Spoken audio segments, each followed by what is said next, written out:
I think we're probably live right now. I just hit it. So want to say welcome everybody to After Hours. I believe this is episode 39 of After Hours, which does make me kind of think that, it was the 100th episode of a Sports Cards Live branded show.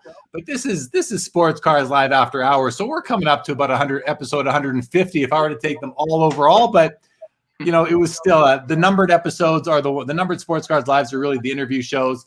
And I certainly enjoy them. But hey, everybody, look who we got with us now. We got Chris McGill from House of Jordans, and now Card. Yeah, you got it. I'm pointing away from you, but I know it by now. So, guys, let's welcome Chris to After Hours. We have a bit of an agenda tonight, guys. Really, we're going to talk about the show that just was. The show that just was, and I want to share with everybody my perspective of that show, because it might not be. I don't know if it's the same as everybody else's. But a couple of things. First, hello, Chris, and good evening. Hello. Congratulations on 100 numbered episodes. Thank you. Yeah, you can probably tell I'm a little wired right now. That show with Nat was the most challenging episode I've ever had to do. Not had to. The most challenging one I've ever done. Nat was a great guest. He answered everything. It wasn't challenging from as far as Nat went. It was challenging as far as the chat went. There were so many great comments and questions coming through.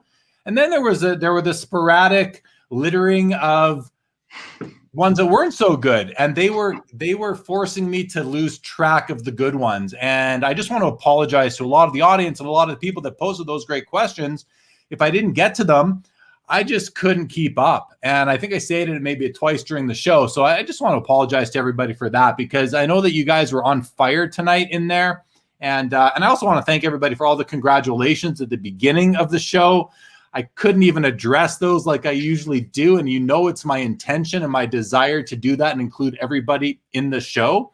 So just a bit of an apology for that. But I want to know, Chris, you didn't see the new intro. And I don't know. No, I didn't.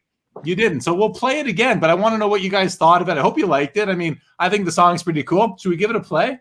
I need to see it. All right, let's give it a play, guys. If you missed it at the beginning of the show with Nat just earlier, this is the new Sports Cards Live intro video that we'll play at the beginning of every episode moving forward.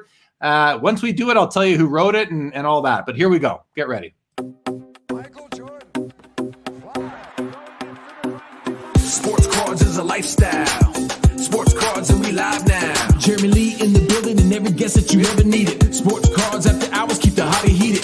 Updates, hobby talk like you never seen it. Sports cards live and none could ever beat it. Sports cards is a lifestyle. Sports cards and we live now. Welcome to another episode of Sports Cards Live with your host, Jeremy Lee.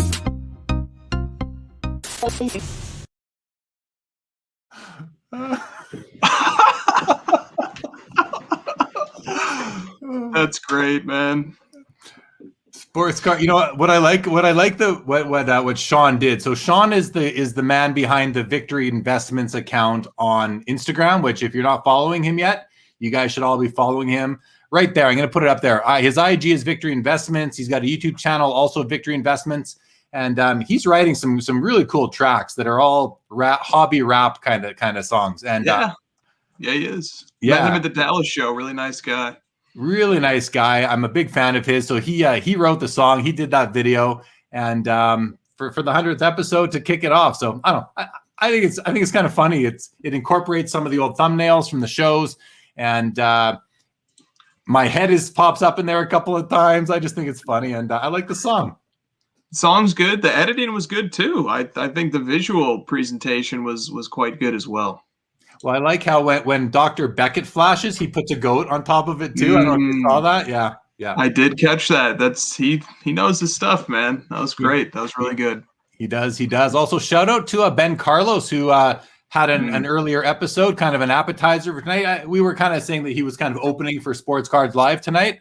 And so I want to thank Ben for filming an hour of content before we went live with Nat earlier tonight. And I think he's planning to continue doing that as we move forward on, week after week here. So let's say hello to the chat, Chris, as I didn't get a chance to earlier. And then we'll get into, we'll debrief that episode that just happened. Sure. MMA. Hi, Chris. Really respect what you're doing for the hobby. Can you please explain to the audience what your working day is like? Keep that one in mind. I think I'll tell you guys one thing about Chris that I know, and we've never met in person, but we've sure spent a lot of time communicating. One thing I can tell you is that he's up all night. If you send him a message, you try to phone him, you send him a text message at, say, I don't know, 10 a.m. He doesn't get back to you till like 4 or 5. So I figure that he's a total night owl. That's what I think. I don't know if he's ever seen the hour of 11 a.m. in his life. Not recently, that's for sure. MMA, what type of server database are you guys using? Oh, we're getting right into some card ladder questions, I think. I think that question is above my pay grade anyway. I don't even know what that means. Tiger Jordan, thank you very much. Really appreciate that. Appreciate you addressing my questions as well. Hey, my pleasure, Tiger. You're a great loyal viewer, so thank you so much. We got Jake in the house. 20K. Yeah, you'll be asleep in 15 to 20 minutes. Great to have you, Jake. Thank you for coming by. Aaron Rasmus, impatiently waiting, running out of gas. Yeah, it's late. It's late for a lot of people. Aaron Rasmus again. Here we go. Good evening, Aaron.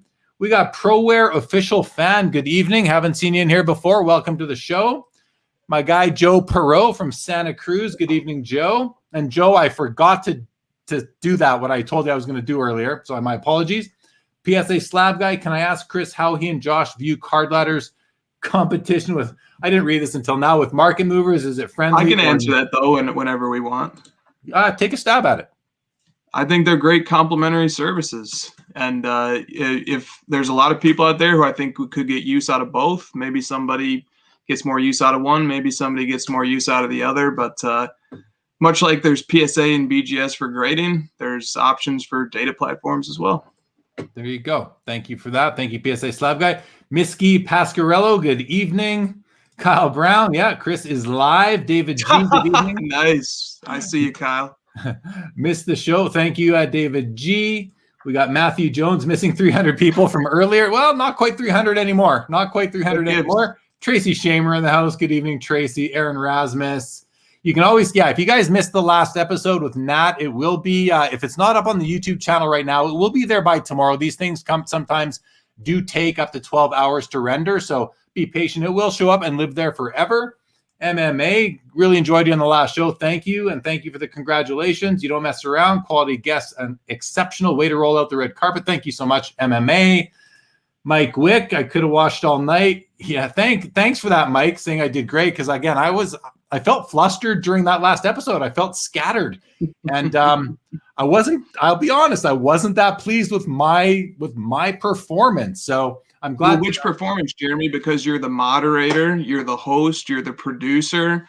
I mean, you wear a million hats. I think personally, I think you did all of them pretty well, but that's just me. Well, I appreciate that from both of you guys. I really do. Settles me down a little bit, actually. So thank you so much. Waxel, appreciate that. Yeah, we should be celebrating. Thank you, MMA. Collection SML, you did a great job. Nice episode. Thank you. Ziggy, good evening. 90s B-ball cards, more challenging than Tim from ComC. Patrick Bet. So that's a great comment, Jake. It was more challenging than Tim from ComC, because with Tim from ComC, I did not even look at the comments for the first 90 minutes. I didn't take that approach this time. Had I known just how crazy the chat would have been, and I should have anticipated it, I would have done the same thing and held the questions till the end. So the sports card investor episode was absolutely out of control. So yeah, but that one I just talked to the guest, and I didn't even look at the comments either. Tyler says that's definitely MC Brian Gray on the intro track. That was MC Sean Cates from Victory Investments. Thank you, Aaron. Much appreciated. Whoa, lots of comments. Damn, we're busy again tonight here, Chris. You're quite the draw, buddy. You're quite the draw. Yeah, I don't know how to follow up Nats, but we're trying here. Well, you'll do just fine, man. I know you will. MMA, thank you so much. You 90% of the episodes. That's really cool.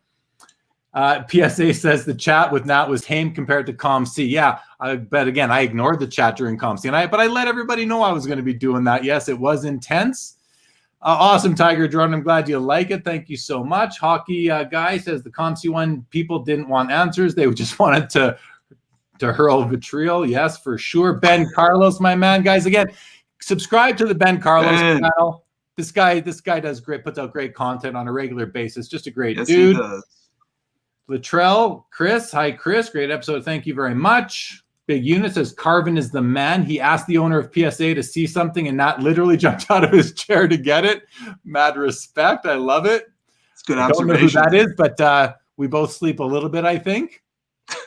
Yes, Chris even got into that intro. So yeah, there was the intro was Sean took the lead on building the intro, and I kind of tweaked a little bit. But obviously, this is episode 100. I think 20 of the thumbnails made it in there, and if I could have included everybody, I would have. And I just hope it doesn't. I don't think it should get political at all or anything like that. I just it is what it is, and I'm grateful for every single guest. It's funny.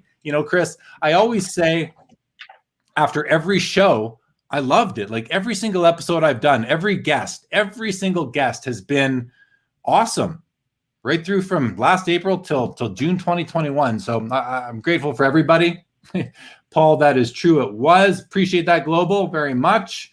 Matthew Jones, great show earlier. I could have watched that for hours. Thanks you. You're welcome. Thank you for joining. I like this one from PSA Slab Guy. I thought Nat represented PSA very well. Tim from See. Well, Tim's got a lot of pressure on him as well. We got Card Porn back to see the 2 Chrome Dome games. That's right. Welcome back, Card Porn. Thank you, Jeffrey Hart. Much appreciated. Steve Elmore, what's up with you? All right, man. We got too many comments for me to run through them all. I'm gonna hold it right there for now. You watched the episode. You might have missed the first 5 or so minutes.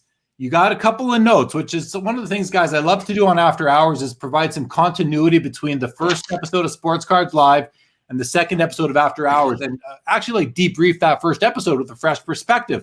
And I did invite Chris on here thinking he'd be the perfect complement to the Nat Turner show. So, Chris, welcome again, and kick us off.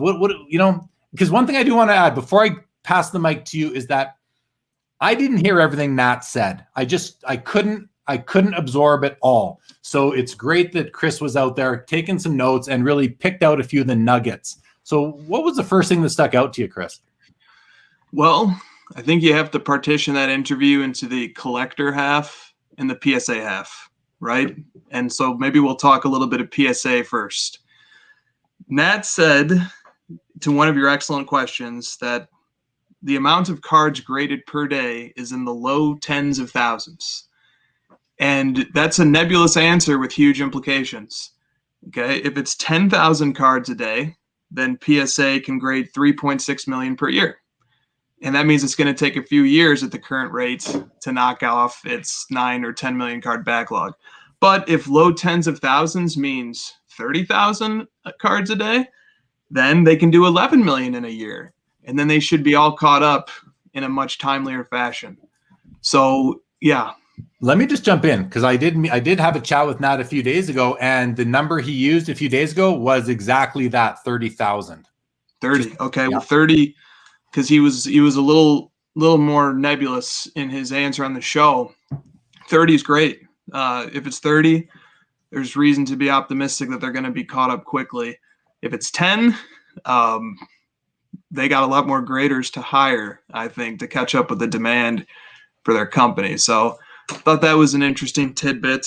Another interesting tidbit that Nat called esoteric, which was interesting that this was the thing that came to mind for him when you asked him what's one thing that you would like hobbyists to know about PSA that they might not, and it had to deal with crossovers. And he said the reason why a lot of cards don't cross isn't necessarily because they're not gems. In other words, a BGS 9.5 might not get crossed just because the grader cannot accurately see the card through the thick BGS case.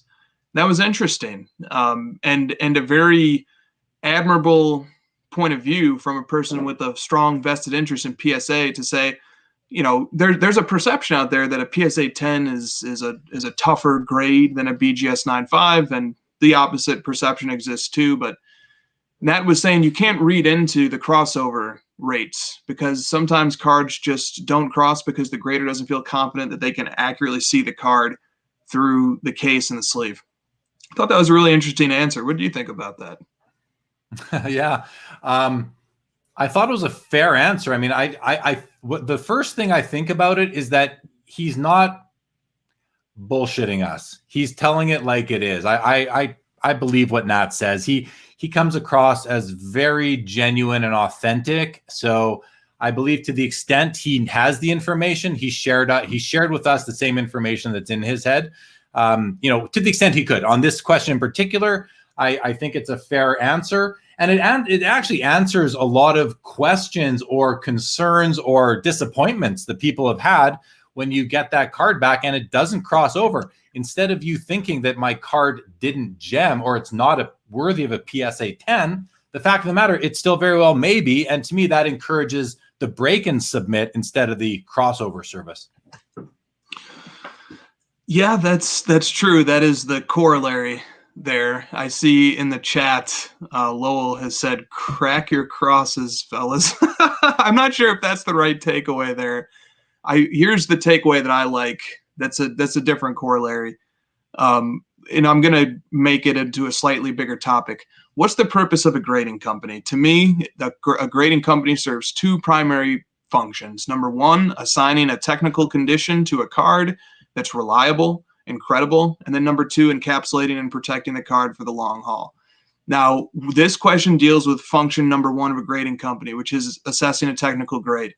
And basically what Nat's answer implies is that gem mint condition in numerous grading companies, he mentioned SGC and BGS in particular, it may very well be on par with PSA's gem mint. You can't read too much into crossover rates because there's a totally alternative viable explanation for why they don't cross. And I love that. I love that he's thinking in those terms. It's incredible to hear a person of that much stature and prominence come in and get granular and talk about it on that level. And it also speaks to the integrity of our industry. We do have grading companies that have great graders, and they apply rigorous standards. And that's, sometimes we get caught up in grading companies and we think slabs are like Fendi or Gucci bags, and it's just all about the brand name. But really, the functions of grading are the two that I mentioned: assigning a technical grade and protection and encapsulation. And then brand is this separate topic that may or may not be related to quality. But Nat is a guy who's focused on quality. He said that numerous times in the interview, that PSA is never going to reduce its standards, no matter what the size of the backlog is, that they're never going to ask their graders to 2x their output, was a quote that he had for you. And he also said that graders go through, especially rookie graders, go through an arduous process where the most senior grader spends a little bit of time with each of them at least. They have to crawl, walk, run. I think he didn't use that metaphor in that context, but he did use it in another one, but I think it applies here. So he was very firm on standard. And I love that. Grading company is all about standard and about quality of the service provided. And it was great. It was great to get that perspective from him, and you could just tell it was genuine and it was authentic, off the cuff, from good old Nat. Yeah. No, I agree with everything you just said. The one thing that I want to add, though, is I think there's a third function of the grading company, and we call it a grading company, but it's authentication. I agree with slabbing and protecting, assigning a technical grade on the condition of the card. But to me, the authentication of the card is number one. If it's not authentic, don't bother grading it, right? So let's make sure we add that to the key functions of these grading companies. But yeah, great take, Chris. Great take. Before we go to the next note you have, we'll do a couple more comments here. I think that's the way we'll do this. We'll go back and forth. I want to welcome the Dream to his first after hours. Welcome to the show. Welcome to the show, Dream GSG. Lowell says, I'm adding cards to Card Ladder as I watch. Very nice. I love it. JSOT says, hi, guys. Clubhouse has been quiet lately, which is funny because it has been. It used to be every night. There were card rooms and there was active discussion. Now it's like once or twice a week. Same experience for you? Huge problem. The Clubhouse energy has dropped off. And I'm partially to blame for that. I take my... I'll take my responsibility in that. Went to the Dallas show and then have been really busy ever since. Sometimes you do a bunch of stuff in a short period and then you're having to make up for it for the next few weeks. But yeah, the clubhouse energy has been a little low. There are rooms going on, but here's what happens, Jeremy. Here's my second confession. I will go on Clubhouse looking for a room. There won't be a room, and I'll leave. But you know what I could have done? I could have started a damn room. And there's probably 50 other people out there who are just waiting for somebody else to start a room. Yeah. But I don't do it, And so maybe that's just the solution here is we just need a few room starters to just poke their heads up, start a room, and give it a few minutes to get it going. And it can be hard too sometimes. I know sometimes people start rooms and people don't flock to them, but there's a way to do it effectively. So like there's different clubs on Clubhouse that have lots of members that will get notified when you start a room. So make sure you join one of those clubs. And I think the biggest sports card club on Clubhouse is an open club. So anybody can join it and anybody can start rooms in it. So go join the big sports card clubs. Some of them have thousands and thousands of people. Start rooms. That's how we solve that problem. Yeah, fair enough. But you can't take all the blame for yourself. I know you're not, but there are a lot of the people that used to start those rooms haven't been starting them as much. I think because it's the same thing. You go on, there's nothing going on. So it'll ebb and flow. I think. I want to. The Dream says if you don't have card ladder, you're missing out big. Mastradamus says, do you think anticipation of new changes to PSA slabs has brought down prices to junk slab era? And are there any changes coming to the slabs? Phone died. A phone died during the last episode, I guess. Do you think anticipation of new changes has brought prices down? I don't see that myself. Chris, you're nodding as if you might see that. I don't see that myself, but do you? I think there's a very weird energy going on right now. The grade and flip game has been cut off at the head. And so a lot of money that used to pump into the hobby economy on a cyclical basis, it has been cut off for an extended period of time. So I don't think I think the connection is indirect, but it definitely exists. So let me paint a picture. So let's say I'm a card flipper and I accumulate 100 base cards of Anthony Edwards from Prism Basketball by going on eBay and being very selective and plucking them $30, $35, and I acquire 100 of them. And then if I'm a flipper, normally my next step is to send them to PSA and then get them back in a few months. That's how it used to be. Now it would be a year, but just bear with me. I would get them back. Some will be 9s, most would be 10s. I go to eBay, I sell them all. I make several $1,000s in profits. And then I have now this bankroll, and then I split up the bankroll and I take 1,500 of it and I buy a PC card and I take the rest. And now I'm buying raw LaMelo Ball Prism rookies, or I've moved on to the new football. I'm getting Trevor Lawrence because enough time has passed that Prism football's out. Now I'm picking up Trevor Lawrence raws, and then I'm going to acquire a pile of them, send them to PSA, get them graded, get them back, sell them, flip them, sell them, flip them. And that whole faucet of money pumping into the hobby economy by the grade and flip guys has been completely cut off. So there's a shrinkage of the money supply that used to be there. And it will return when PSA opens its doors again, and it will return in full force when PSA restores its value service level, which, by the way, Nat did mention that they have all intent to do that, and that he values greatly the ability to grade low end and base cards because it's important for set completion. But yeah, I think that's how I can see what the commenter is thinking about here. Because that particular sector of our hobby economy is being starved right now of funds. Okay, I'm going to go to the next comment here. And of course, we're like 20 minutes behind, but I really like this one. And to trigger finger, if you asked this in the last episode, this is one of those comments that I saw. I really liked it, and then I couldn't find it again. So I'm glad you're here again, if that was you on the prior episode. And I think Chris is probably a better person to speak to this about versus Nat, who Nat is probably not all that concerned about the populations of BGS, SGC, and the competitors. Chris, I think this is something that would really benefit the hobby, especially when you go to, PSA's pop report, very slick, very easy to quickly find what you're looking for. BGS's, or Beckett's pop report, it's the complete opposite. It's very clunky. It's sometimes I just can't find the card, even though I have the label right in front of me. What do you think? What do you think the chances are we see something like this? Do you know, are you guys working on it? Do you know anyone that is? So as a prefatory note, the numbers in pop counts are extremely valuable public information. And I think our hobby from top to bottom needs to play its part in contributing to the dissemination of that information in an orderly and transparent fashion. There are people in this hobby who are new, who might not fully understand how or where to access pop reports. When people are buying and selling cards on auction houses and on eBay and on other platforms, most of the time sellers do not disclose population reports, so buyers might not even be cognizant, especially newcomers. They might not understand how pop reports work, but pop reports are numbers that can be used to calculate market caps, and they speak to the floats and the supply of a card.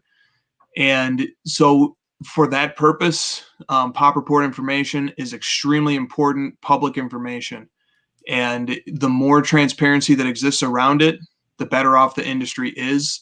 And to the extent that cooperation can be facilitated with respect to making that data as available and as present as possible, that's a good thing for our industry.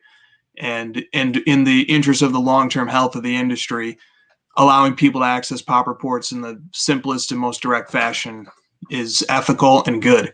To the question itself, there would be enormous difficulties, but it wouldn't be impossible for a new person to just start a website that aggregates that information. But the difficulties come in the database structuring. So somebody has to have this Rolodex of every card, and then they're going to need to queue because PSA and BGS, they don't necessarily use the same naming conventions. I can certainly attest to that.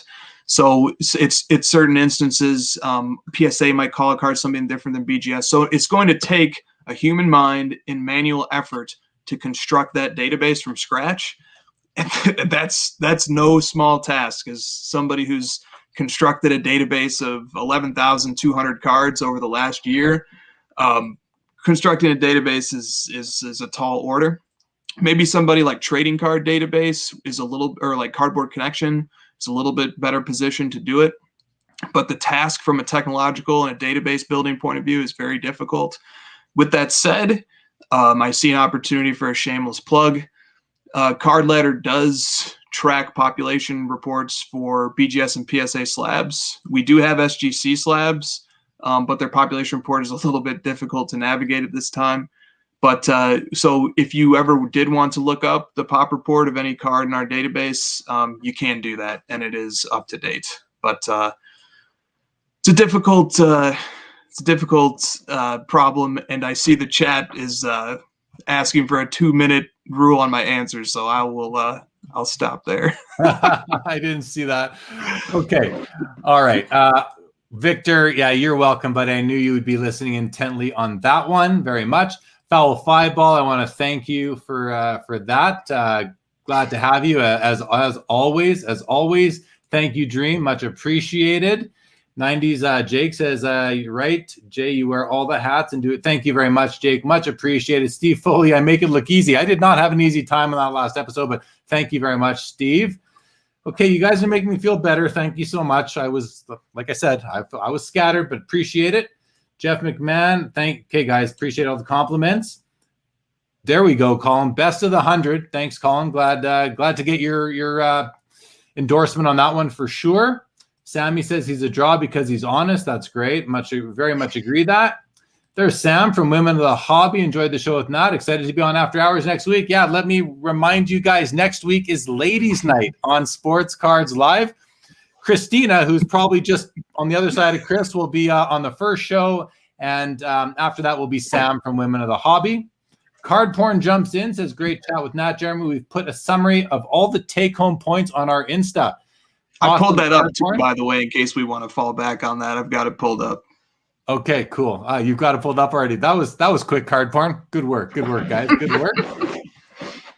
Thank you, Currency Project. Bless and Breaks. Jeremy's a Dana White. Whoa, that's heavy praise right there. gives a stacked UFC 100. Jeremy brought out the big boys. Yeah, thank you. And Jeremy's bald like Dana too. That I am. Tiger Jordan was very surprised to hear Nat made mention of wanting to have an inner sleeve in the PSA slab. Sounds like wouldn't go as far, Tiger, to say it sounds like he prefers the BGS slab, but the inner sleeve would be a nice add-on, I think, is what he definitely said. Waxel, PSA will never be cut up. They just want manageable, which is fair. I think you always want a little bit extra flow when you're a business, and a business that's for profit, which I think we have to understand every single company in the hobby is for profit. Kang-san says one thing that stood out with Nat was Nat collecting the card and not always the great. Yeah, that stuck out for me the first time I saw him, which was on Josh's Cardboard Chronicles over 2 years ago now, which I really impacted my approach to the hobby. Didn't completely change it, but it really enhanced it for me. On the scale of only collecting 10s to collecting cards you like without regard to value, where do you all land? Yeah, I mean, all over the board, really. All over the board, I think. Just depends on the card. Let's keep on going, though. PSA Slab Guy, according to Pop Report, by increases, they have been averaging about 130 to 140,000 cards a week. How do you track that? Does it just tells you what the total grade it is? There you go. Thank you. Crack your crosses. There it is. We're finally there. MMA, that was a great segment about the BGS crossover. No BS. Number one is Authentication. I agree with that, Troy Peterson, for sure.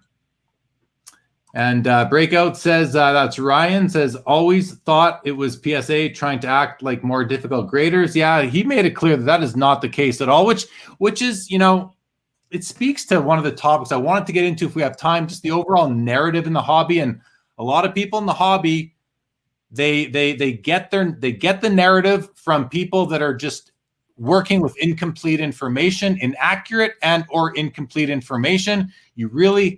None of us really knows exactly what's going on. So you have to really vet the information you're getting, and don't believe everything you hear on Instagram and YouTube. Yeah, I'll tell you that right now. There's a lot of inaccurate information that's going around pretty heavy these days, and nobody really knows. And it's easy to jump to conclusions, and a lot of people do that. And you might just want to slow down sometimes. It would be a bit of advice I would give people.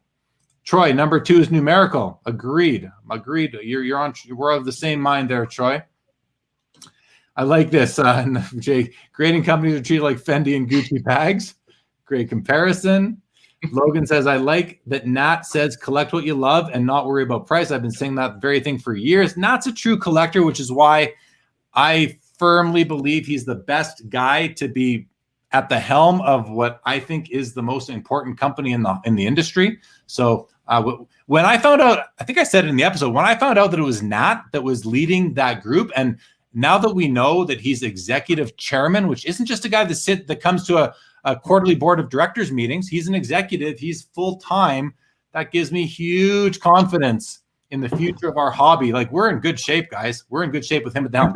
Jump in. You got a few things to say. Yeah.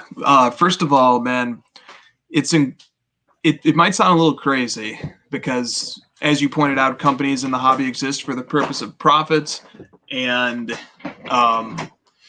Nat and the investors involved in the acquisition are operating as business people, which is completely fine. But Nat is a collector first and foremost, and he is one of the most prestigious collectors that this hobby has ever seen. He has been generous enough over the years to make his collection publicly viewable through his Flickr page and through his Instagram page. The guy is a man of tremendous success at a young age multiple times, but any person in the hobby can send him a DM and he will reply to them. He is in one of the most powerful positions in our hobby, but he spends his Saturday night talking to the community. The guy is really a specimen, and our hobby is much the better for having him. And he's making a sacrifice by getting involved in this hobby on a business level. But I found his story remarkable, the story that he told on your episode, that the thing that really pushed him over the top to want to get involved with acquiring PSA and Collector's Universe was that he spent some of the pandemic at home with his family. And while at home with his family, he rediscovered his old collection. And I can personally attest to just how powerful that can be, and the nostalgic strings that it pulls. And so we have Nat spending time at his family home to thank for him now being in the position that he's in, and Collectors Universe going in the direction that it's going in. It all comes back to collecting and the passion for collecting. He's making a sacrifice because he doesn't need to do this. He was already an incredibly prestigious collector, and you can tell that that's where his number one passion lies, is in the collection. And he was talking about card shops that he'd gone to over the last 2 days. He was in one in Michigan yesterday, and then he was in one in New Jersey today. I mean, the guy, he probably is a lot like you and me and Christina. If we go to a new town or we're out of town, we have to go to the shops that are in that town. This guy is a purist, and it's amazing to see. And so he's sacrificing some of the joy that the hobby brings him by taking on that job, because suddenly now the hobby is a profession with professional duties, responsibilities, and obligations, and not just a passion project. And B, now when he comes on Sports Cards Live, half the questions that he gets from the chat and from you are going to be about PSA and his business, but in his heart of hearts, he just wants to let you see his wall of wax. So I think he's a special guy. Yeah. It's funny, because again, I'm so busy doing the show that I didn't hear every word he said when I asked that really interesting question. And the fact that he got, one of the reasons he's at the helm of PSA is because of the pandemic, which is really one of the catalysts for all of us being right here together, all 170 of us that are here right now hanging out. This show may or may not exist without the pandemic. I don't know if Card Ladder may or may not exist without the pandemic, right? Like, true, very true. It's like they say, it's not war, but most innovation, I don't know about most, but innovation comes from war. That's where a lot of innovation comes from. And the pandemic was a war against the virus, and a lot of innovation took place. And not just innovation, but change and creation and creativity. So the hobby has definitely benefited from the pandemic. The community in the hobby I'll just kind of call it, the community within the hobby has definitely benefited. Bobby says, interestingly, PSA is titled Authenticator, as others have grading in their titles. See, that is so key. A great pickup, Bobby, because to me, it's obvious that PSA should be titled Authenticator, because that is number one. Authenticate, grade, protect. That is their job. And which is why I asked the question to him. And I don't know what answer I was really looking for, but I did ask, do you feel like the experience you guys have is a competitive advantage? And I mean, I know the answer is yes, but as a graded card owner and someone who believes in the system, because I believe in experience, and I don't think it's hocus pocus, I think it's experience. And if you have it, so that's why, I've invited any of the new grading companies. I've put it out there. Reach out, come on the show, state your case. I want to hear it. I want to understand why I should give you my business. And I haven't heard from any of them now, and I know some of them watch. So I'm just, that just causes me to, again, authentication, as Jake says, authentication number one for sure. And nothing against new businesses. I want to see everybody succeed that's investing in the hobby.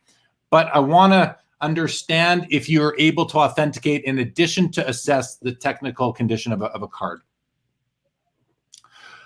Trigger Finger wants to know when you're going to upgrade your sweater to a Super Bowl sweatshirt. Hey, the Bears. This is a Bears sweatshirt. So as soon as the Bears upgrade their performance to Super Bowl, I'm upgrading the hoodie. Supreme wants to shout out you, Chris. And Global says, what's next for Card Ladder? Many things, many things. New several cool new features are coming next week. Stay tuned. Yeah, there you go. Don't show all your cards at any given time. MMA says PSA graders in a no-win situation, catching up with backlog. Keep up the good work, PSA graders. Hang in there. I gotta just make sure this is the actual Jeff Wilson. He's been impersonated on YouTube quite a bit lately. especially in my chat. Jeff, I think Sports Card Investor. I think that is you. If it is, good evening, Jeff. Tracy, hello. ProWare, hello. Ruben says, with all, let's see what this is. With all due respect, I'm glad Nat won't lower the standards because that would be horrible. My last sub had 8s that should be 10s and 10s that should be 8s. Never mind Fendi, they are more like Payless. But Ruben, you don't have, like, that's just, what, Chris, what do you make of that comment? Okay, so I agree. I'm glad that there won't be any standard lowering.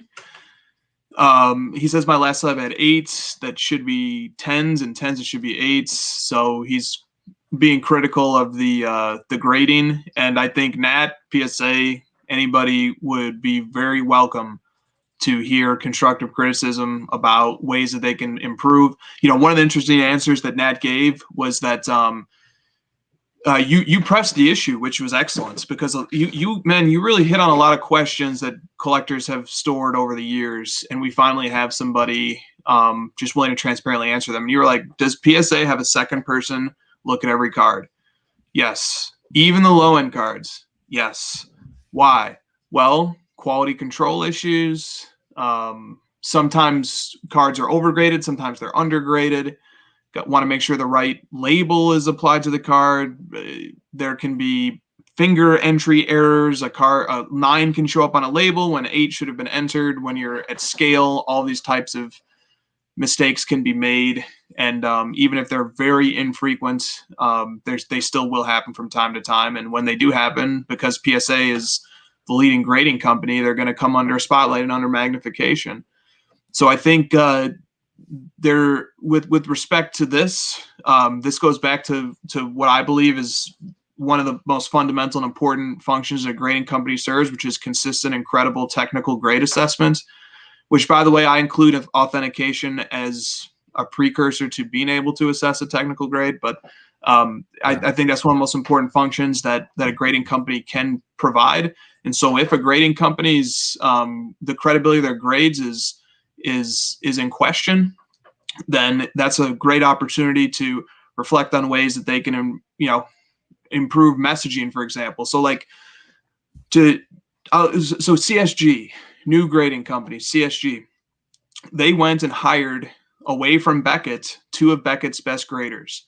And not only did that serve as good marketing for CSG, but it paid the ultimate compliment to Beckett Grading Services. That CSG, when it went headhunting for people to start its grading company, they went and they plucked them from Beckett's offices. I think we could use, just going to throw it out there, we could use some marketing and some messaging and some transparency surrounding who graders are, what the criteria is to become a grader, what graders' experience levels are, learn a little bit about these people. I know these are introverted people. They don't want the spotlight on them. I get it. So maybe it can be partially anonymized, but it'd be really nice to know more about these graders and their credibility, because as one of the observations Nat said was that when he really got to dig into PSA's grading process, he was very impressed by a number of its facets. I think much of the hobby would be as well.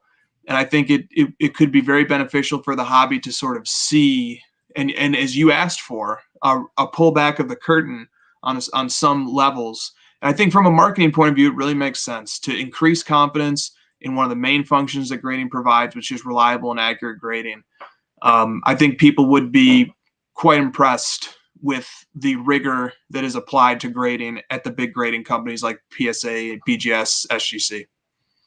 Yeah, the one thing I'll comment on that you just mentioned was, what are the profiles of the graders? And the fact of the matter is right now that a large percentage of them are probably brand new to the job and still going through training. So it's going to be tough. What I'm more interested in is the profile of the guys training the graders, Sure. Because we know that the top 2 guys from Beckett are now at CSG. Who's now training these guys, and what does that training look like? Because it's been said that there's no university degree, no college diploma that you go get to be a grader. There's no central authority that creates and breeds graders. It's the company breeds them themselves. So therefore, you're likely to have different training programs at PSA than BGS and SGC than CSG. And so what do those training programs look like is what I'd like to know. And who are the instructors or the senior graders? How long have they been at the job? And that's what I'd like to know. And I've been saying that from the beginning. And when I talk about some of the new companies that are in the space, I hope that they are conquering the learning curve as quickly as possible. But who's training them? If I start a grading company, what does that mean? That's a little hocus pocusy, right? If I just think, because do I have the equipment?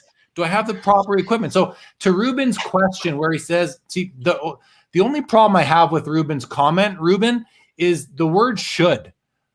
10s that should have be 8s and 8s that should be 10. How do you know? How do you know the word should? Do you have the technology that the grading companies use to grade your cards? Because you might not see everything. You probably don't. None of us do. So especially if you watched the video that Jeff Wilson, a sports card investor, did at SGC, where they showed that one machine that like x-rayed the cards. That was enlightening. It showed things that couldn't be seen by the naked eye, like small little defects. So the word should there, I just don't think, Ruben, that's appropriate, but I understand what you're saying. We have expectations, and I sympathize with you. Nonetheless, let's keep on going, see what else we have here. Another trigger finger comment, again, another one I saw during the last show that I just couldn't find again, but I thought was a great question is, this is an interesting angle, right? People they're not gonna want to pay for their orders. Although you have to give your credit card up front. So what are you gonna do? Cancel your credit card just to avoid paying? Maybe you will. But if that happens, what is PSA gonna do to those cards? Any thoughts? We'd just be speculating, but probably sell them. What else would they do with them? Or could they? No, they can't sell. He said they will never sell cards. So they'll have to figure something out. Who knows? Yeah, it's an excellent question. I wouldn't even speculate on what that policy might be. That person, Triggerfinger, has the mind of a fiction writer, no doubt. Asks the good questions. Steve Tingwall says, good point on the effect of grade and flip pause affecting the market. It's a real thing right now, for sure. Okay, we're going to do this last comment, and then we'll go back to your notes, Chris. MMA says, it says a lot about Nat. He wanted to talk about collectors' questions tonight, not PSA questions. That philosophy, PSA is in good hands. Completely agree. I just want to let everybody know, I primed Nat. Like, Nat knew what was coming, from me at least, because I had to. I had to let him know. And when I went through with him the questions that I intended to ask, he did not say no to anything. He said, yep, good. Better check with Steve or Joe. Yep, good, yep. So some things he just didn't know. And the only question he really didn't answer were ones that came from the crowd, like what's the salary of a grader? Everything I asked him that were in my notes, he answered. So I agree with you, MMA. The hobby is in good hands having a guy like Nat at the helm of that company. Definitely. Okay, Chris, anything else? What else came from your notes? Well, to MMA's observation, most people probably aren't aware, but many are. Nat's collection is publicly cataloged in his Flickr account. So if you go to Google, put Nat Turner Flickr account, that's how I always get to it. And this guy's collection, when Jeremy asked him the question about would he ever consider donating or the pieces temporarily for display in a museum or starting a museum surrounding these pieces, that wasn't an unrealistic question. This guy's collection is museum worthy. Even the Flickr, his Flickr account, I will go and browse it from time to time. And for some people, it's probably intimidating because I wouldn't even dare to estimate what the value of it is. But if somebody said it was in the 9 figures, I wouldn't be totally shocked by that. 8 figures for sure. But looking at it, it can be intimidating. But to me, it's very comforting to see the tremendous collecting achievement that he has accomplished over the course of his life, across the different phases of his life. And he still continues to add to it. And you asked him a question about what's next, and he lit up with joy, and he mentioned several projects. He's still working on PMG Green. There's 3 that he hasn't seen, and there's some that he has seen but hasn't acquired yet. But there's just a few left to go. And then he said the high-end 52 Tops set, but very humbly said, but he doesn't think he'll be able to complete that. Partially because of just where the market is at on some of that stuff these days and how difficult it would be to track down PSA 10 or PSA 9 of the mantle. But look, this guy still has an enormous appetite to continue adding to one of the greatest collections, perhaps the greatest public collection ever assembled. And even though if the chat wasn't aware, Jeremy and I are aware that they were talking to maybe one of the 2-3 greatest living collectors, period, even if people weren't aware of that. But we were. Nat still was so humble to say, yeah, Bob M. Track, he was smarter than me when we both started collecting LeBrons at the same time. I focused on base, he focused on the rare parallels. I mean, the humility from probably the owner of the greatest collections in the public eye. We don't know what's not public. We don't know what private collectors are out there, but his collection is just unreal. So, of course, he would be expecting a lot of questions about his collection. And for the people who don't know what a tremendous collection he has, go check out his Flickr sometime. Yeah, agree with that. Check it out. And yeah, his collection is extraordinary from what I've seen. His Instagram account is just a treat to look at as well. Well, what a show tonight, boys. Well done. Thank you. I always have to make sure it's Jeff. Thank you, Jeff. Appreciate that. Aaron says lots of VIPs in here again tonight. I do appreciate the junk wax inquiry. There you go. Very good. Ruben says, what would be the point of a site with pop reports from all the greatest? They're not all held to the same standard. Just knowing what's out there. Pretty simple. MMA, whatever company can consolidate that information would be great. Yes. Rock Latex, good luck in joining the sets across all 3 grading companies for the pop reports. Zed loves Chris. And Zed is not Zed. I don't know if you know Zed, but Zed's been around. So that's not a what do we call him again? A troll. Thank you.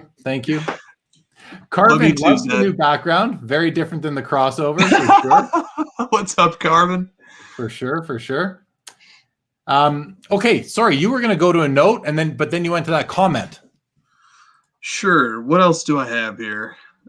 Tech. I think we ought to talk about tech a little bit. Nat has a lot of experience and success with tech. So one of the things he mentioned was an app that would let you take a picture of your card, and the app would give you a soft grade, which is an interesting idea. And it's probably not, unless PSA is charging you per soft grade, it's probably not good for their bottom line, but it sure is good for people to grade and not get bad grades or unexpected grades. So that was really interesting that he wanted to do something like that. And then he mentioned doing something like that. I think that's got a ton of potential. And that's probably the closest you'll ever get to being able to have a card slabbed in hand quickly. In fact, I wonder if we would see people who would start selling their cards on eBay without getting them graded, but just take a screenshot of the assessment, of the soft grade assessment from the app. And then For sure. Yeah. What am I thinking? Of course they would. So that's an interesting innovation that he's suggesting. And again, that comes from his collector point of view. It was funny. He said he has a wish list of things that he'd like to do at PSA, but there's lots of practical limitations, and he puts clearly trust and belief in the team operating PSA, and he's not trying to interfere or break anything that isn't there, fix anything that isn't broken. But that's interesting. There's a lot of implications to that. Also, the idea of being able to take a picture of a card and then the grading submission is automatically filled out for you.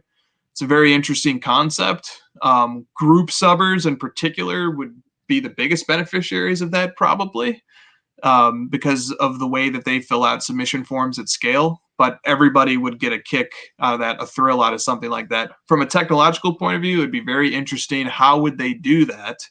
Wouldn't you need a database with a picture of literally every card that exists in order to be able to auto-populate information? Maybe not. I don't know. But if anybody can solve it, it's Nat and his team.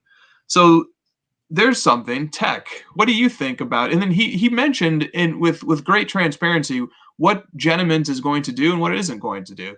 It's not designed to replace graders, which I think is excellent.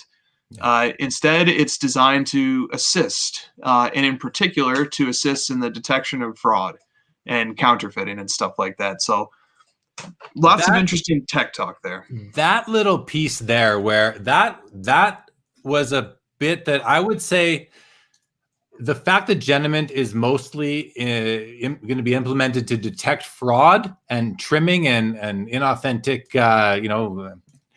additions to car, whether paper restoration or color, that sort of thing. I was actually hoping that it was going to be able to do more grading. So, but to an extent, I'm happy that not happy it doesn't, but I'm not so surprised. I've always wondered just how well a computer could grade a card. So measuring is one thing, but how do you, I don't know. I mean, how does it assess the damage to a corner or the damage to an edge or the surface? And how does it, I mean, it would be a crazy algorithm to do that, but I'm sure it must be possible at this point. But anyway, I thought that I was under the impression it was going to be able to do more grading than simply detecting fraud. So I was misinformed, which doesn't surprise me.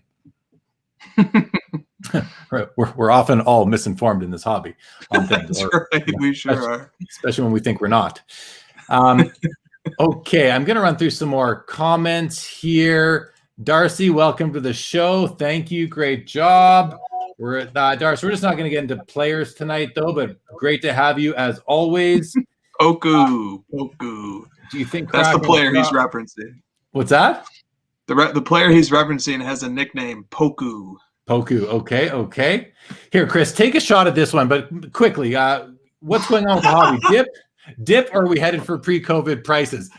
Those are your answers. Those aren't really a complete set of answers. So, dip or worse? Is that the question? Are those the options? Dip or pre? Oh, so a temporary dip, like every dip would be, or pre-COVID prices?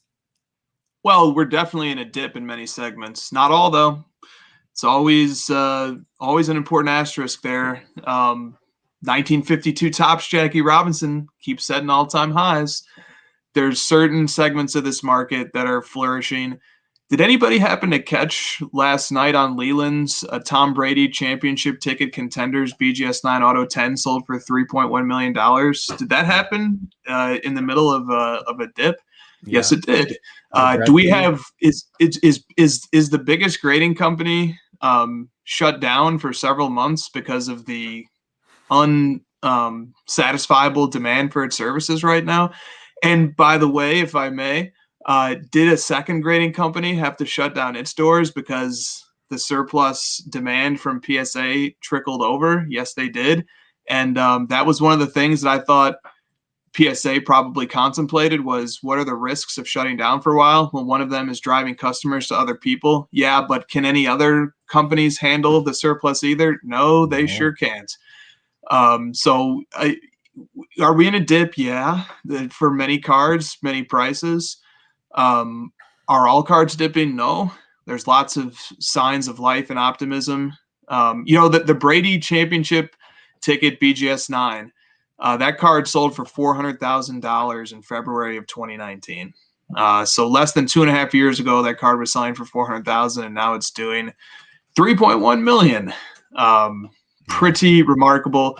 But I don't want to be insensitive to people who did buy cards, especially over the last 3 to 4 months, and who have experienced a decrease in price with respect to those cards. That is real, and there is a dip. And I'll tell you this, if anybody knows which way the market is headed, that person is in possession of a very valuable piece of information. I sure as hell do not know which way this market is going, but I'll tell you this, the one condition that I look for long-term health and sustainability of this hobby are the people who are in this hobby enjoying it and having fun. Because if they are, the odds are likely that they'll continue participating in it, getting more clever, and finding more ways to get better at it. So that's as short as I got. Hilarious. Okay. I'm going to just clear out the chat a little bit. We've got a few imposters I'm seeing. Okay. Thanks, guys. What's that? I said, get those imposters out of here. Yeah, I'll try here. I'll try. That's how you know your channel is big time, when the trolls are flocking. Yeah, I'm having the same issue here as I did on the last show. The comments are coming fast and hard. Not that you guys will listen to me, but if we can just halt comments for a minute, we can get to a few. Otherwise, I'm just going to have to sort of ignore them for a while. I do appreciate all you guys. There's Josh, Cardboard Chronicles throws out a yo. Josh. I think it's the real Josh. It seems to be. You never know. You never know these days, but if it is, good evening to you, Josh. Actually, that reminds me. Oh crap! What were we just talking about? Something that came up last night on your show on Instagram on the crossover. Mm-hmm. Damn it! It slipped my mind. Something we were just talking about. I apologize. I'm having trouble keeping up tonight. What else you got? I'm not even going to bother with the comments right now. Sorry, guys. There's just too many of them. I can't. I can't stay ahead of you. So, what else you got on your notes there, Chris? Well, somebody asked the question: was the Brady that sold on Leland's the same one that sold for PWCC? And I can actually answer that question. All right. So I just looked at the serial number on the February 2019 PWCC, and I'm looking at the serial number on the Leland. Different cards. FYI to the person who asked that question. Tampa Home Investors. Different cards. Different copy, but the same card, right? Correct. Yeah. Correct. Okay. What else? Yeah. So we've touched on tech. We've touched on a lot of different things. How about some of the collecting stuff that he talked about, which was pretty interesting? His favorite box, which made Christina extremely envious because he has 20 of them, is the 1997 Metal Universe hobby box. Mm-hmm. Quite fun. What did you think about the fact that he's like really into the wax right now? I love it. I mean, I love it from a, I think he said he only stockpiles like one or two products where he just will buy everyone he can, because I think he eventually will open them. I don't think these are investments for him, those boxes. I think he'll open them once a year for the rest of his life, sort of thing. I love having like one unopened pack of every year of stuff that I've collected. So I think that's really cool. I don't, stockpiling modern wax, which you provided a perspective on that I hadn't thought of a couple months ago in Clubhouse, I think it was. So that, you kind of swayed me that way, not being a huge fan of that, because it's part of what's causing the prices of modern, ultra modern wax to be so high, which will benefit those people, but it's hurting, I think, the overall hobby. So yeah, I think it's neat. I like it. I like it too. I think it's really cool. What I actually found interesting was he said you can't grade a foil pack, which I didn't understand. That I didn't press that, but I didn't understand it either. Did that make? Do you have any insight into why that might be? I have no idea why that might be. Yeah, that surprised me. Here, Currency says, what about Nat referring to rookie year parallels as true rookies? Now, I'll just say he didn't say true rookies. He said rookie cards. I don't even know if there's a distinction there, but I just want to make sure that we're using his exact words. I think that's what he said. I agree they had been kind of overlooked for years, but I still think the base card is the true rookie. Is my logic outdated these days? That's such a great question. Check out Victor's channel, the All Time Greats blog. He analyzes the rookie card, and he'll tell you that you're right, Abdul. It is the base card that's a true rookie card. But I'm more like Nat. For me, I can decide what I want in my collection. I'm not going to tell you that a parallel is an RC, but I will tell you that it's as good as a rookie card for me. The rookie year designation is as good as a card to me as the RY designation is as good as the RC in many cases, modern day cards. Like modern day, like, up until like 1990 kind of thing, or maybe even 2000 or so. I have no issue with that. And it also helps a lot of those. I mean, so many of those cards are so important. So why withhold the designation from them, or the status even? Not so much the designation, but I think the designation is losing importance, and the status is what's more important now of a specific card. Does that resonate with you, Chris? I'm making up as I go along, so I'm open to discussion. Definitely resonates. And I'll defer to the experts on this one. You had a great guest on your show not long ago. You guys talked about this topic at great length. Whatever you guys decide, I will adopt. How about that? Sounds good. There was a comment from Jordan Hagedorn in here. I can't find it right now. Apologies, Jordan, but thank you for tuning in. Great to have you as always. What's this, Mr. Wonderful? Wouldn't it just be more cost-effective and efficient if all cards were computer graded? I mean, if it's possible, but I think we're just not there at this point in time, Mr. Wonderful. But I think it's a nice dream for us to have, and perhaps we will get there one day. Tampa says, I agree there should be way more transparency with graders, but I'm sure they also want to protect who they are. That there must be an element of that, right? Because humans can be tempted by things like bribery, for example. So keeping the identity of the graders private might actually be better for all of us in the long run. So, I think that there's two sides to that, and I agree with what Tampa's saying here. Yeah. If they're known to people in the industry, there's ways people can get to them. Yeah, exactly. I agree with you on that, Tampa. I think we have to be cognizant and just sensitive to that right there, for sure. Triggerfinger says, great question about Toa, I think, asks somewhere. Well, let's read this one. I'm wondering what takeaways made him feel good about the hobby, and any that may have made him feel a bit concerned about the hobby. So Dr. Beckett held a content creators roundtable dinner in Dallas a couple of weeks ago. It was invitation only. It wasn't open to the public. And Dr. Beckett sent out, I received the invitation myself, but I was not there. I could not make it. I would have loved to have been there. And I did. Toa said somewhere, have I gotten to it yet? I've listened. Actually, a couple nights ago, I listened to all of them consecutively. And my takeaway was it left me wanting for more. I wanted to be there. It left me wanting to more. I almost wish Dr. Beckett would go past his 15-minute rule for his podcast, because some of them were cut off mid-sentence, a couple of them. So, but Chris, can you shed some light on some of the key takeaways that you had, because you were at the table? I was there. I was there with Christina and with Josh, and it was quite the honor. It was my first time ever meeting Dr. Beckett, which was quite the treat. And he is even more impressive and commanding of respect in person than he is when you correspond with him online. True GOAT, true dignified, and man of prestige at the highest level. He's also very humble. He made sure everybody had their voice heard, which was terrific, because this was a room of probably 20 to 30 people.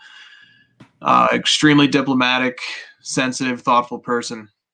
The moment of the event to me, which Card Porn found impressively and highlighted without any guidance or nudge from me, but they identified the key moments, the turning points of that meeting, and that was recorded. And it came at the prompting of Rich Klein, who was there, and he asked a question to Dr. Beckett relating to Beckett Magazine's policies in the 90s in particular, with respect to giving investment advice with respect to sports cards.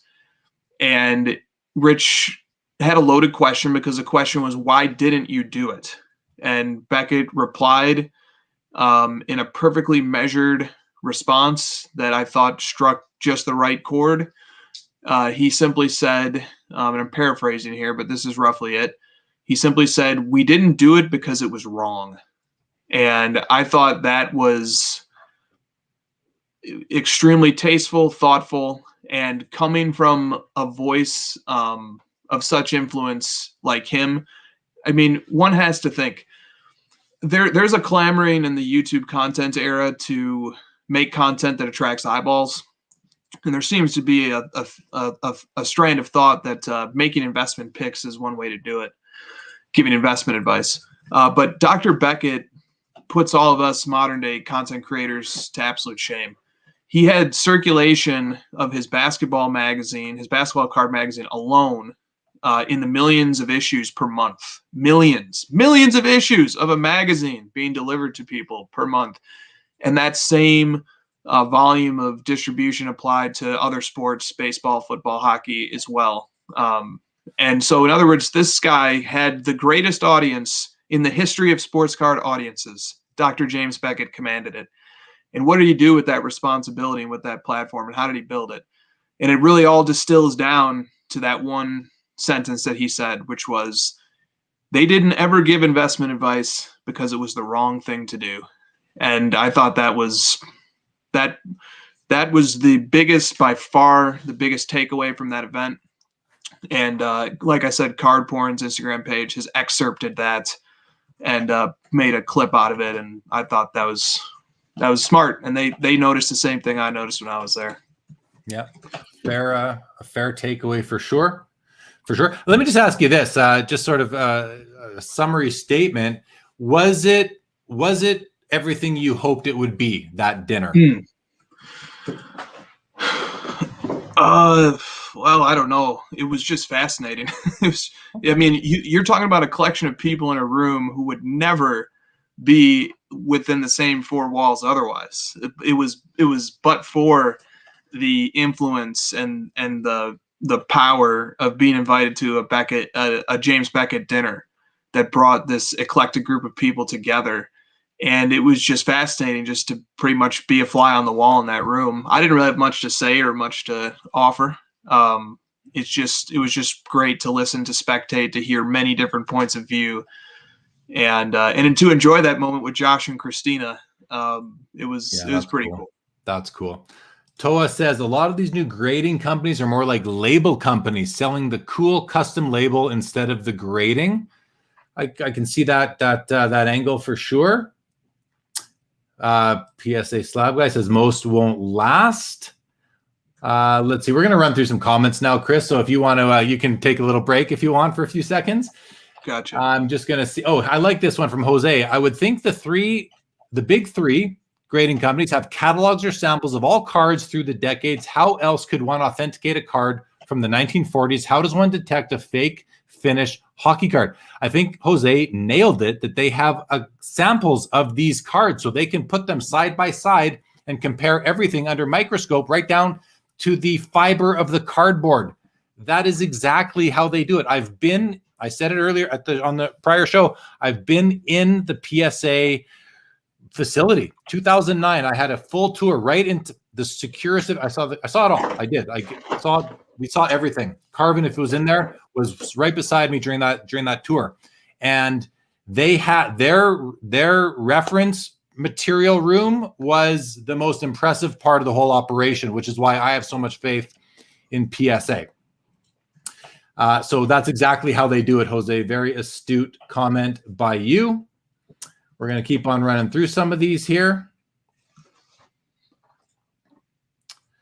Behind the Tank says, if you read PSA's terms, they reserve the right to do whatever they want with cards that are unpaid after 180 days. They could simply do a deal with a large local vendor. Yeah, for sure. And I wouldn't, that's nothing wrong with that. They better that than putting them in the dump, right? We don't want any of these cards to be burned, I don't think. Shout out to Behind the Tank too for doing the research and going and looking that up. I love guys like that, or girls. Good point. Yeah, I know you love, because you're a researcher, so of course you do. Yeah. Well done. Well done, Tanks. Well done. Jeremy, let's start a grading training school. it'd be like tech school where you are out in 6 months with guaranteed jobs. I'm sure grading companies would pay a decent premium for our graduate.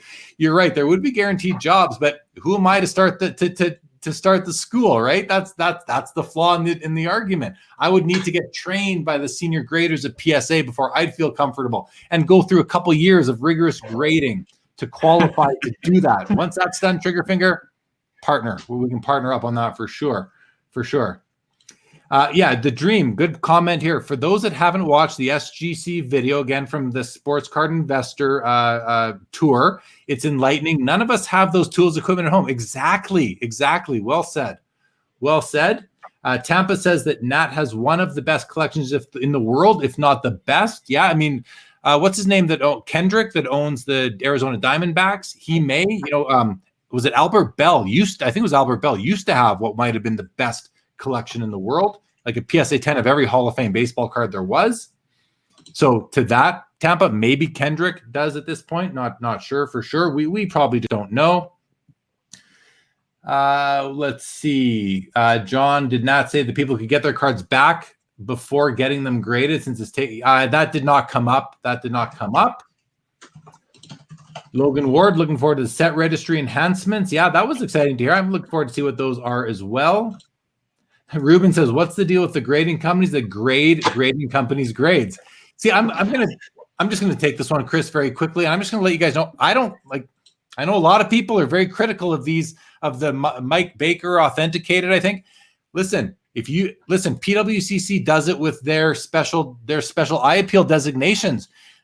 Not all PSA 8s are the same. That's just the fact. If you have the tools and the eye and the experience, why not put your little sticker on a card that is in the top whatever percent that you believe it to be of cards of that card? It actually makes sense to me because there aren't an infinite number of, there's only 10 points on the scale, or like 18 or 19 if you consider the half points. So to me, it's not as outlandish of an idea as people think it is. So I don't know. I know I'm in the minority on that take, but I think there's logic to it.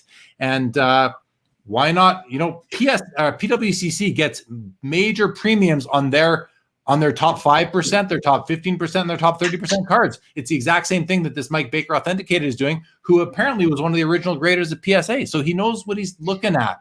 I'm not nearly as hard as on these services as the general hobby is that I see on Instagram and YouTube. Okay, let's see what else we got. Dr. Beckett's collection is thrown out there as one that may be great. Could be. I don't know what it is, but I'm sure it's very strong. We see his wall behind him when he's out and about on public, even though it's kind of looks a little electronic, but it is definitely there. Let's see what else we got here, guys. Thanks for all the action in the chat tonight, everybody. Definitely having some fun. Jose says, everyone thinks their cards are Gem Mint 10s. By the way, I'm against pre-screens, waste valuable time for the graders. If so, that comes back to Nat's, what he didn't say it was coming. He said what he'd like to see would be an app that could do that. I think this just makes me laugh because I think that's so tongue-in-cheek. So tongue-in-cheek. That's the real Josh, no doubt about it. Real Josh, isn't it? Yeah, we know that's the real Josh now for sure. And I'm way behind in the comments, but I want to get through these guys because you guys have had some great ones for sure. Christina in the house right there. It says Thrilla from Manila. Carvin says, I love Nat answers on rookie card parallels variations. It was designed that, see right there. It was designed that way. I think what Carvin is saying is that, I think what you're saying, Carvin, is that the parallels of rookie cards are meant to be rookie cards. I think that's what he's saying. I just hate calling rookie inserts rookie cards or RPAs. Maybe you're not saying that. Maybe you're saying the opposite of that then. But Triggerfinger says to hit that like button, everybody. Hit that like button. Subscribe to Sports Cards Live if you haven't yet. Do that right now. We'll give you all 5 seconds to go subscribe to the channel. I don't do this. I've never done that before. Thank you. Thank you, everybody, for subscribing. Much appreciated. We're almost at 3,000. We are almost at the milestone 3,000. I thank everybody very much. I mean, it's we got guys and guys that I really like in the hobby. I like them as people, like Brad from the Comeback Card Investor and Dustin from the Personal Finance Dad. These are some great guys. We got collector, investor, dealer in that order. Just his name is Escape Baseball Card Collector. That guy, he's got like almost 30,000 subscribers, like some really great guys. And it'd be cool to get up there, but it's tough when your videos are all 2 hours plus, you know, to hit those numbers. I dare any of those guys to make a live video and get 400 viewers for 2 hours on a Saturday night. I bet they couldn't do it. Fair enough, but nothing against them, right? It's different content. It's different content that they're putting out exactly. there. That's exactly right. It's just different. Yeah. It's different audience, different content. Yeah. Jeremy, I think this must be Jeremy Stein from Clubhouse, says it would benefit from more well-moderated rooms to increase the quality. Too many times the discussions are dominated by talkers and tangents. I agree. I sometimes leave when some of the rambling, no offense, Chris, when some of the rambling goes on. The thing about your rambling is that it's usually very engaging. The manufacturers slap a rookie card right on the front now. Stop thinking about it. Yeah, I mean, that's fair. Fair point right there. Joe Perot, congrats you on the new Luca, which was an immaculate, I believe, which is my favorite Panini product, just the way it looks. I don't know. Do you have any idea, Chris? Did I just lose where I am? Right here. Is this sports card ladder? Is that an imposter? This is the official sports card ladder. I'm typing while looking at the camera. That is my secret account right there, actually. Yes, that is me typing with my third and fourth hands that are not visible. So that's an imposter. All right. Yes, it is. Yeah. Okay. I didn't even understand that they were thinking that they were pretending to be you. I didn't even catch on to that. Okay. Let's see here. Scott, welcome to the show, says, I thought it was interesting that Nat seemed to really like the aesthetics of the PSA slab, but then hinted at multiple changes to it later in the interview. But the change, yeah, he hinted to, I think what he hinted to were security changes that would be very subtle, maybe even like unnoticeable to the common collector like ourselves. So that's what I got from that, Scott. He says, I find it interesting that PSA has 7585, but don't have a 95. So this came up way back because PSA only introduced half grades like 10 years ago or so. For the longest time, they didn't have any. When they added them, their rationale at the time, and this won't be exact, but it will be how I remember it, was that, you know, once you get to a 9, it's either a 9 or a 10. There's no halfway. That's the way that's my recollection of it. Please don't hold me to it. Just my recollection. Someone else might have a better memory of what how they justified it at the time, but that's what I remember. Angie, welcome, says, by the way, Jeremy, how about those Habs and Carey Price? Yeah, they're doing very well right now. Very well. Oh, here we go. Tampa says it's because a card is either gem or it's not. So that's basically how I remember it as well. Cardboard Chronicle says making picks is wrong. I guess that's a reference to the dinner this past the Jim Beckett dinner. Rock Latex is too late to do the 9.5s for PSA. Yeah, I think that would be disaster. Like it would just be a shockwave through the hobby that I don't want to feel the reverberations it would create. Let's keep on going here. Tampa says Beckett had hot lists and all that, so if they didn't, it was a razor thin line they were dancing on. That's an interesting comment that I'm sure. That it's an excellent comment and a thoughtful one. However, I think if I were to put myself into Beckett's shoes, the distinction that he would draw would be that hot lists reflected past performance. Hot lists were empirical, with a mix of editorial sprinkle. The difference between a hot list and a pick is that a card pick is a piece of investment advice that attempts to forecast the future. So to give a very clear example of what an investment pick looks like in the modern era, it's an email blast that instructs a select group of users on a particular card that is being forecasted to go up in value. And the ethical implications of that, especially in a market that is as dynamic and in some sense as small and as manipulable as the card market is, I think Beckett is on firm footing when he says that it's the wrong thing to do. So that's the difference, is that a hot list and all of the work that Beckett did was backward looking. It was attempting to represent and reflect things that had already happened. A card pick is a forecast of the future. The one thing I want to say though is that the fact that it's empirical, respectable.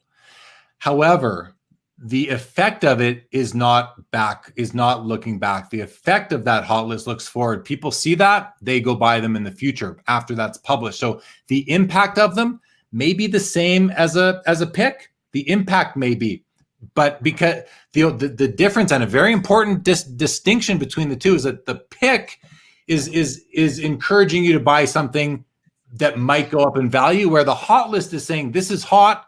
People naturally buy hot players. It's just the way it is. So the effect might be the same, even though the intention is not. I think that's important to put out there as well. And it's not to vindicate the hot list at all. I lived for the hot list back in the late 80s, early 90s. I loved the hot list. I couldn't wait for the hot list. It was always a very fun thing to get. Toa wants to know, will there be another panel during the National with Dr. Beckett? Did he mention that? I don't know.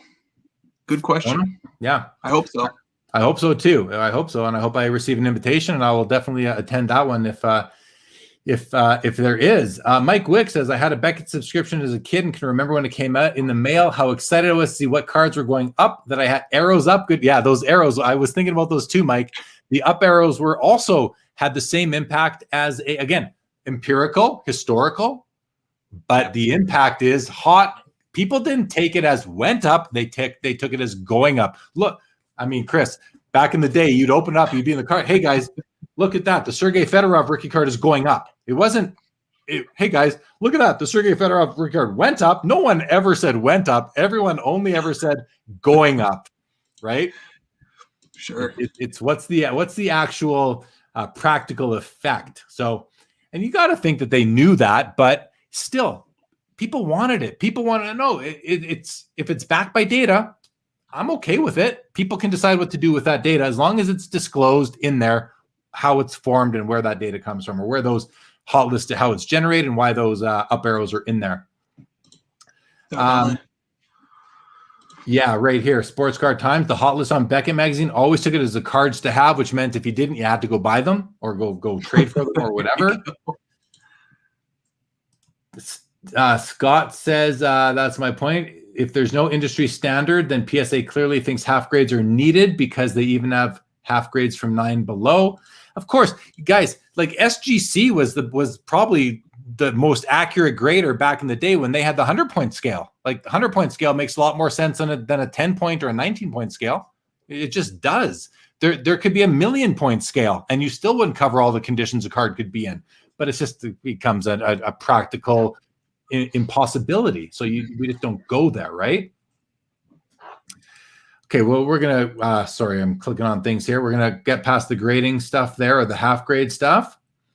Yeah, this is a great point Luca here makes. People don't understand that a grade has a variance to it. Exactly. There are strong, average, and low condition cards within each grade point. Hanji wants to know, who besides Nat have great collections in North America? Many people do. Mikey in the house says, do you believe that PSA is doing population control by severely limiting? He totally dispelled that on the episode. The factual, I'm going to take it as fact. I'm going to communicate as fact is that they are certainly not doing that. That is just that is hobby narrative that is manufactured. And I'm going to kind of say that because I believe I trust Nat's comment on that. How about you, Chris? Yeah, and I think it has to be looked at on a card-by-card basis. So somebody might say, why does the 1986 Fleer Jordan not add a PSA 10 for a year? Like, why has it been at 316 or 317 for a year, for 2 years? It must be because there's population control. There's more copies being graded. We're seeing that the distribution of those grades is there's no 10 showing up in that distribution. So therefore, there's population control, but there's a weak link in that inferential chain. And the weak link is the context of what type of cards are being submitted in the year 2021 versus what caliber of cards were being submitted? What was the pool of cards being submitted 10 years ago, 20 years ago? 10, 20 years ago, even, that card held great value as a PSA 10. And so there was strong incentive for gem mint caliber copies to be submitted at that time. And so it's likely that all of the really high condition copies of that card that were existing in raw form were sent in already. And so the likelihood of there being more 10s added on in the present is probably very low, because there's probably not a lot of true 10 gem mint copies just circulating out there. However, with that said, there's still a small question. Okay, surely there's people crossing over BGS 9.5 trues. Surely there's people trying to cross over SGC 10s, not pristines, but gem mints. Surely at least one of those would cross, right? But Nat also addressed that too. He said that sometimes they don't cross, not because the card isn't of the condition that would merit a 10, but they just don't know. They can't see through the case properly to be able to assess the condition from the card encapsulated. So, but I do want to say this. There is some. It's not like it's totally coming out of left field when people say there seems to be some level of population control. People do have some reason to be slightly suspicious. Now, does them having suspicions lead to anything concrete or conclusive? No, it doesn't necessarily lead to that. But I'm not going to just dismiss them out of hand either. I think there is some basis with specific cards to wonder if perhaps the populations are being controlled. People can always wonder, right? And that's all it can be. That's all it can be at this point. Okay, Daniel, yes, I was referring to Dimitri Young, not Albert Bell. Thank you for the correction on that. That's exactly who I was thinking of. Ruben says, I don't follow the logic of grade the graders. I feel if you do that, then you don't have faith in the company you grade with. So what's the point? I mean, Ruben, if you this comment is from 15 minutes ago, so you must get it by now, because we've pretty much addressed exactly why that does make sense. Carvin says rookie cards part of the base set. Rookie inserts are not numbered as part. Yeah. So what about parallels, Carvin? Parallels. That's really what I want to know. If the card is numbered just like the base card is that a rookie card in your opinion, Carv? To me, I'm willing to go with it being so. I'm willing to give it that designation, or for sure the status and even the designation. Card porn. The other major topic you haven't discussed with Nat are the following: no subgrades. Yeah, he said that. No PSA 10 or premium 10. He said that. No population control. We just covered. Not all cards are being reviewed for reholders. That one I'm not sure what that one is about. But the first one, yeah, no subgrades. That will not be coming. He did say that once they have a few other things done, that there may be a database that you can tap into to see what the grading points looked like, the subgrades, but you're not going to see it on the label itself. And he said there's no room for it, which in a way, I'm glad that they're not going to change their label. But on the other hand, is that a good enough reason? I don't know the answer to that. But hey, it's been working for them so far. Chris, a quick comment on that. 95% of the ideas that I hear generated from hobby commentators about ways to improve grading or grading companies, I don't like, or to improve the hobby industry as a whole. I think they're very creative. They're too creative for their own good. But this idea here that Nat suggested of the potential that while there will never be subgrades on a PSA label, that the 4 technical assessments of the 4 subgrades, or some level of technical assessment, could be accessible by going to this maybe by scanning into the iPhone app, into your app, the PSA's label, or somehow access that information by doing a lookup of the cert number on PSA's website. I think that is terrific. I think that adds a layer of discovery and intrigue. It makes the hobby more engaging. I think that's a really neat idea.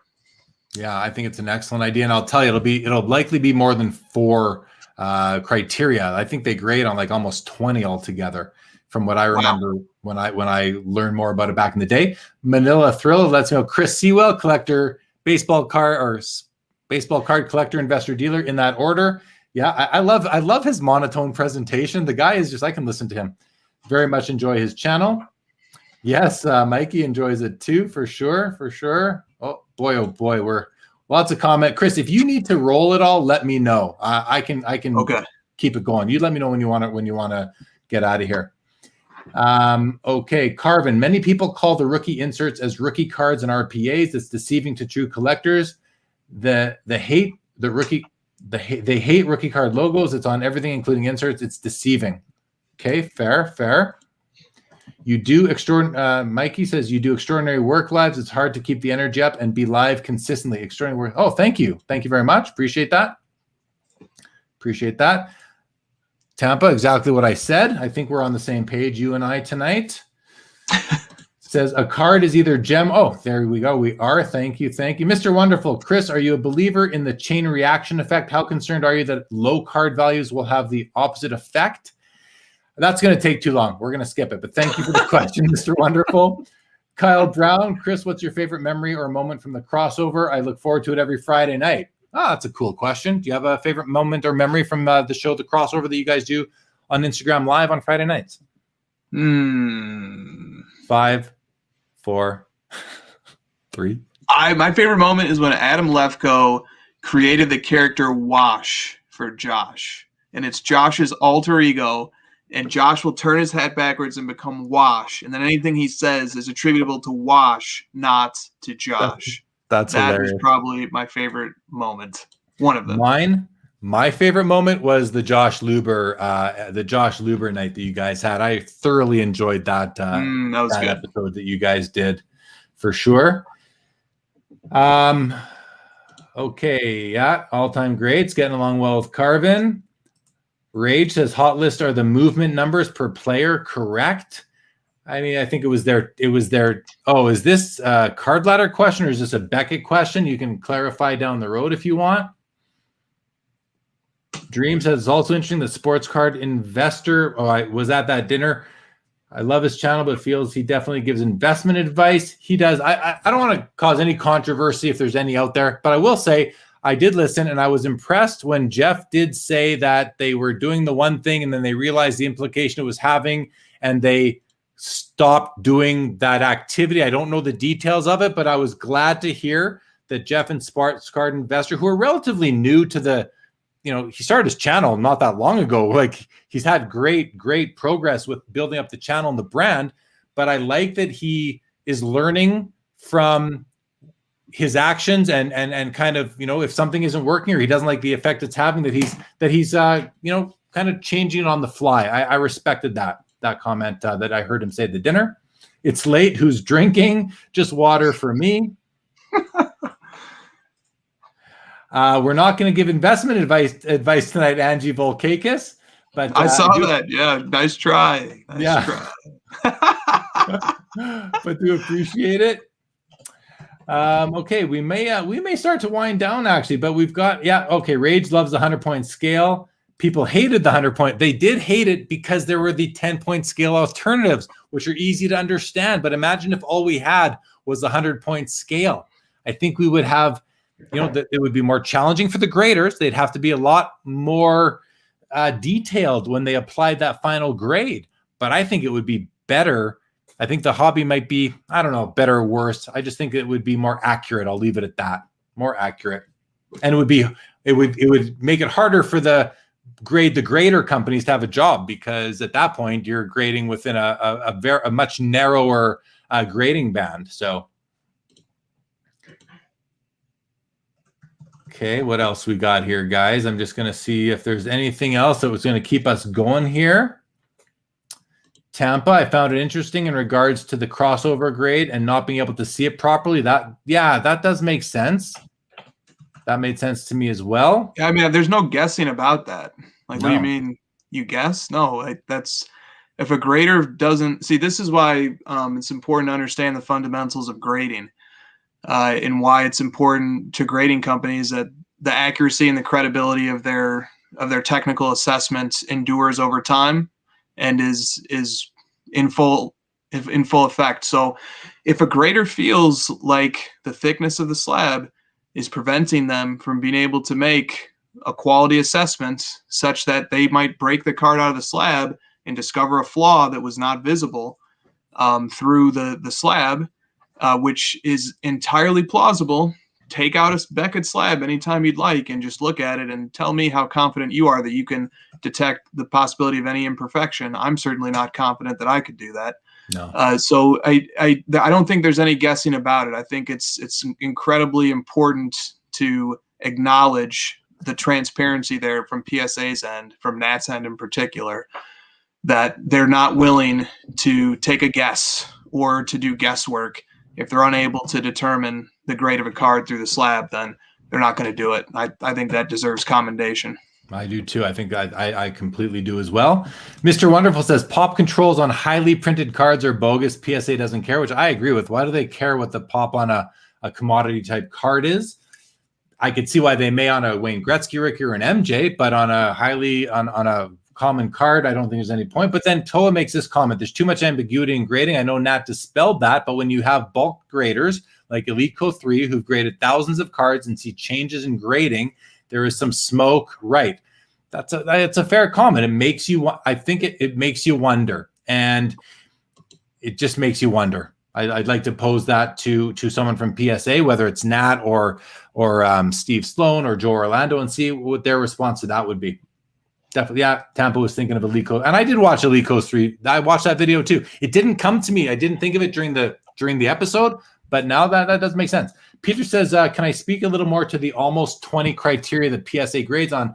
Yeah, sure. The one that's easiest is like surface. You know, when you talk about surface, you're looking for more things than just scrapes and scuffs. You're looking at the registration, the print quality. You know, the other thing is that we talk about there's more like edges. How far in does the edge go? What part of the edge? The surface of the edge, the side of the edge, the bottom, the back side of the edge. When you're talking about corners, you know, corners can have some rounding. They can have a little fiber sticking out of them. So it does come down to those. It really comes down to, I believe, those 4 main criteria. But within each of the 4 subgrades, there are other things that they're looking for that I've seen their checklist. It's like 17 deep or something like that. And each of them are different things that the grader looks at. They're not just looking there when. I guess the best way to say it is when they're assessing the technical grade of a card, there aren't only 4 things in their head, that there are 4 items on the checklist that they have to go through. There's like 17. That number sticks out for some reason. So that's as best as I can do it. I don't remember that list. It was years and years ago, but that's as good as I can do on that for right now. Card Porn says a couple weeks ago there was a suggestion that PSA were reviewing all cards sent into them for reholders.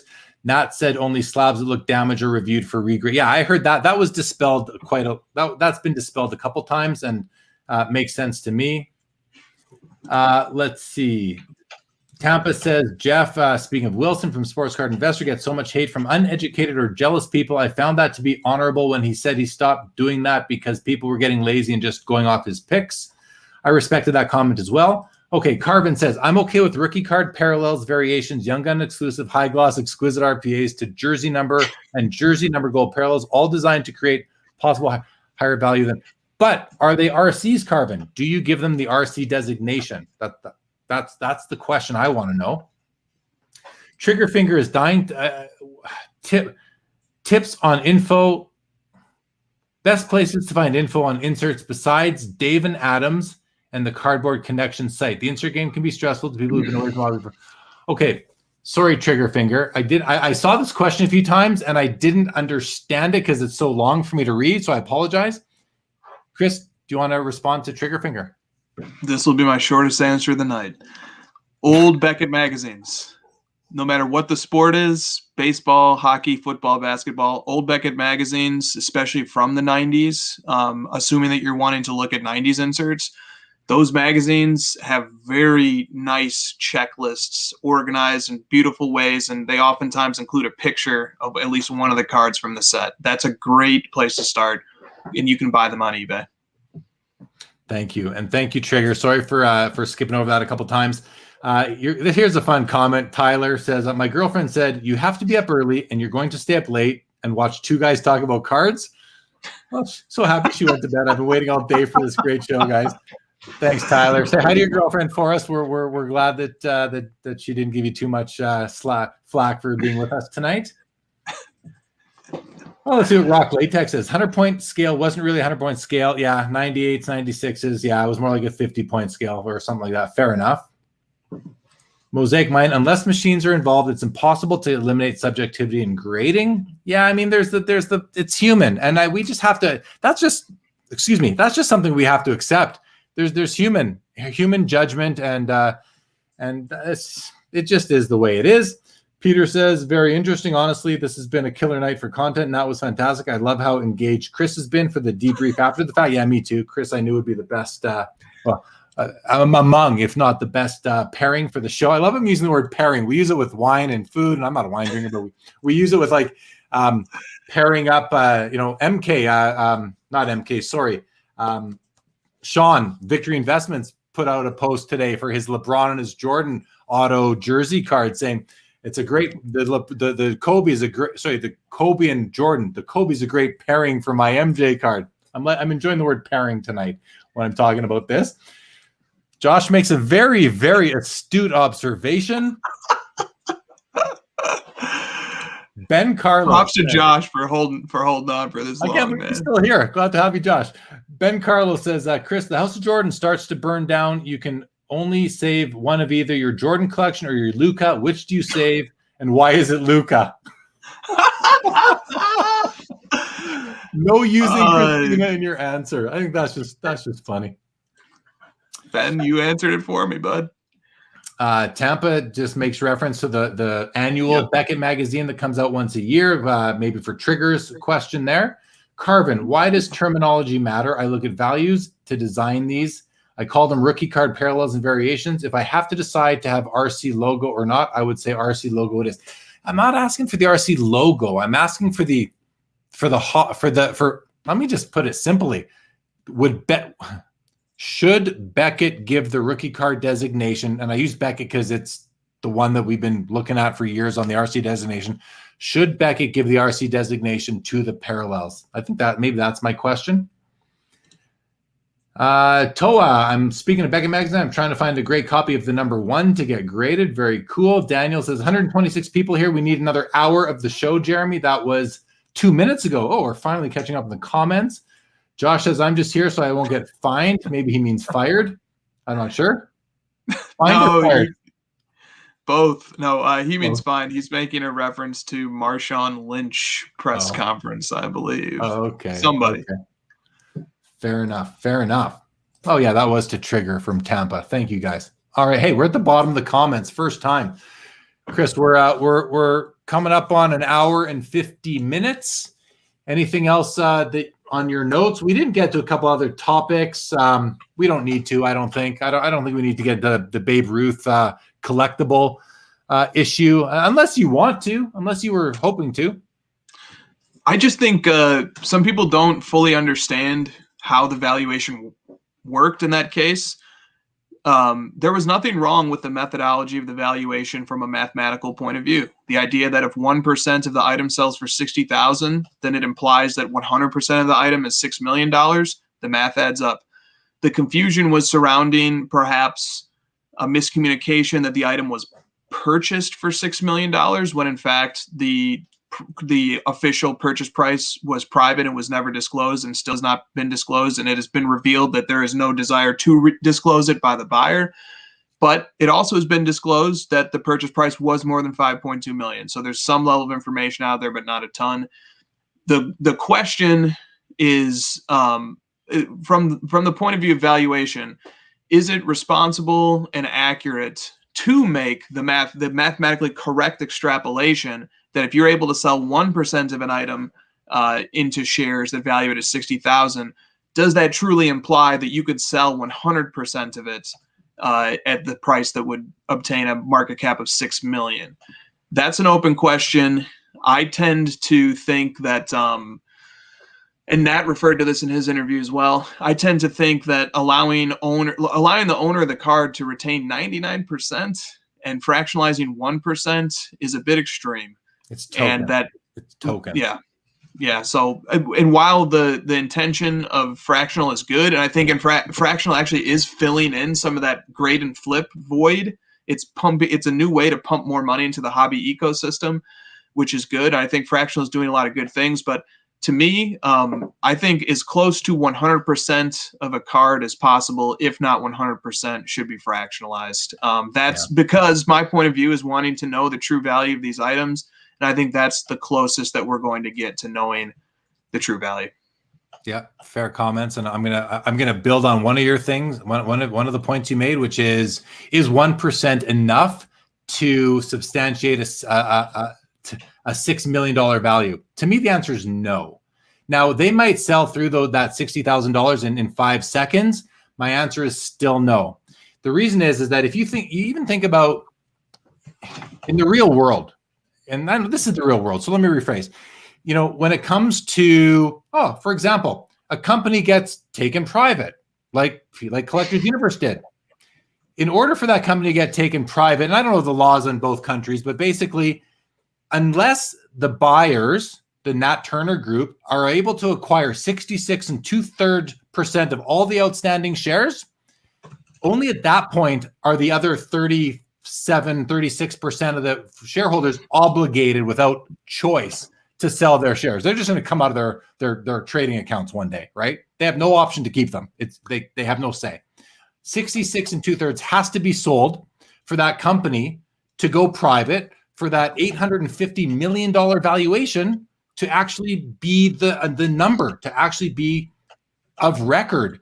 So the fact that they fractionalized 1% and then publicized a $6 million valuation, to me, I cannot stand behind that. Now, I'm not saying that the math doesn't work. The math certainly works. The math works.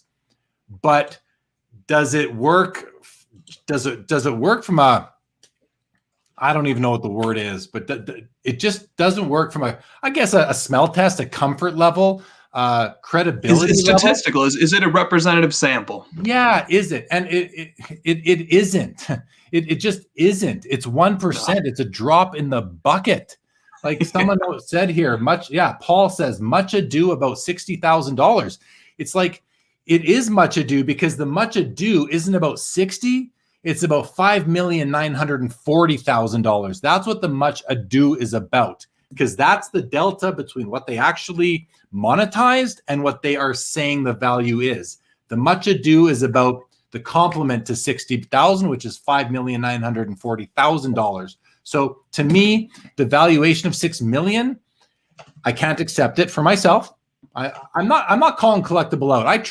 I think Ezra he's been on the show. I trust Ezra. I think he's a stand-up guy. I think he's got the best, the good of the hobby in mind. To me, if I was on their board of directors, that would not have got my vote. I would not have signed off on that marketing and all that. That's the first thing. The second thing comes down to the claim that the record has now been set for the most expensive sports card ever sold. I mean, nobody knows except for the people, the buyer, the seller, and whoever else, the lawyers that wrote and whoever signed that affidavit and saw it. They're the only ones that know. I think I said it on the crossover last night. Hey guys, I ran faster than Usain Bolt. Trust me. New record holder, fastest runner in the world, right here. Now, I mean, no, I know, man. You're right. It might have happened. Sorry, it did happen. I am not questioning the fact that card traded hands for over $5.2 million, but I just can't get behind it. I'm not comfortable with claiming a record was set without telling you what that record was and who the record holder is, or show the public the evidence. Don't just show Ezra, show the public the evidence. Also, the fact that you're claiming a record, you don't know. I would say there's a better chance that a handful of cards have traded hands privately for more than $5.2 million. Maybe there's been another Mantle PSA 9 that's traded hands.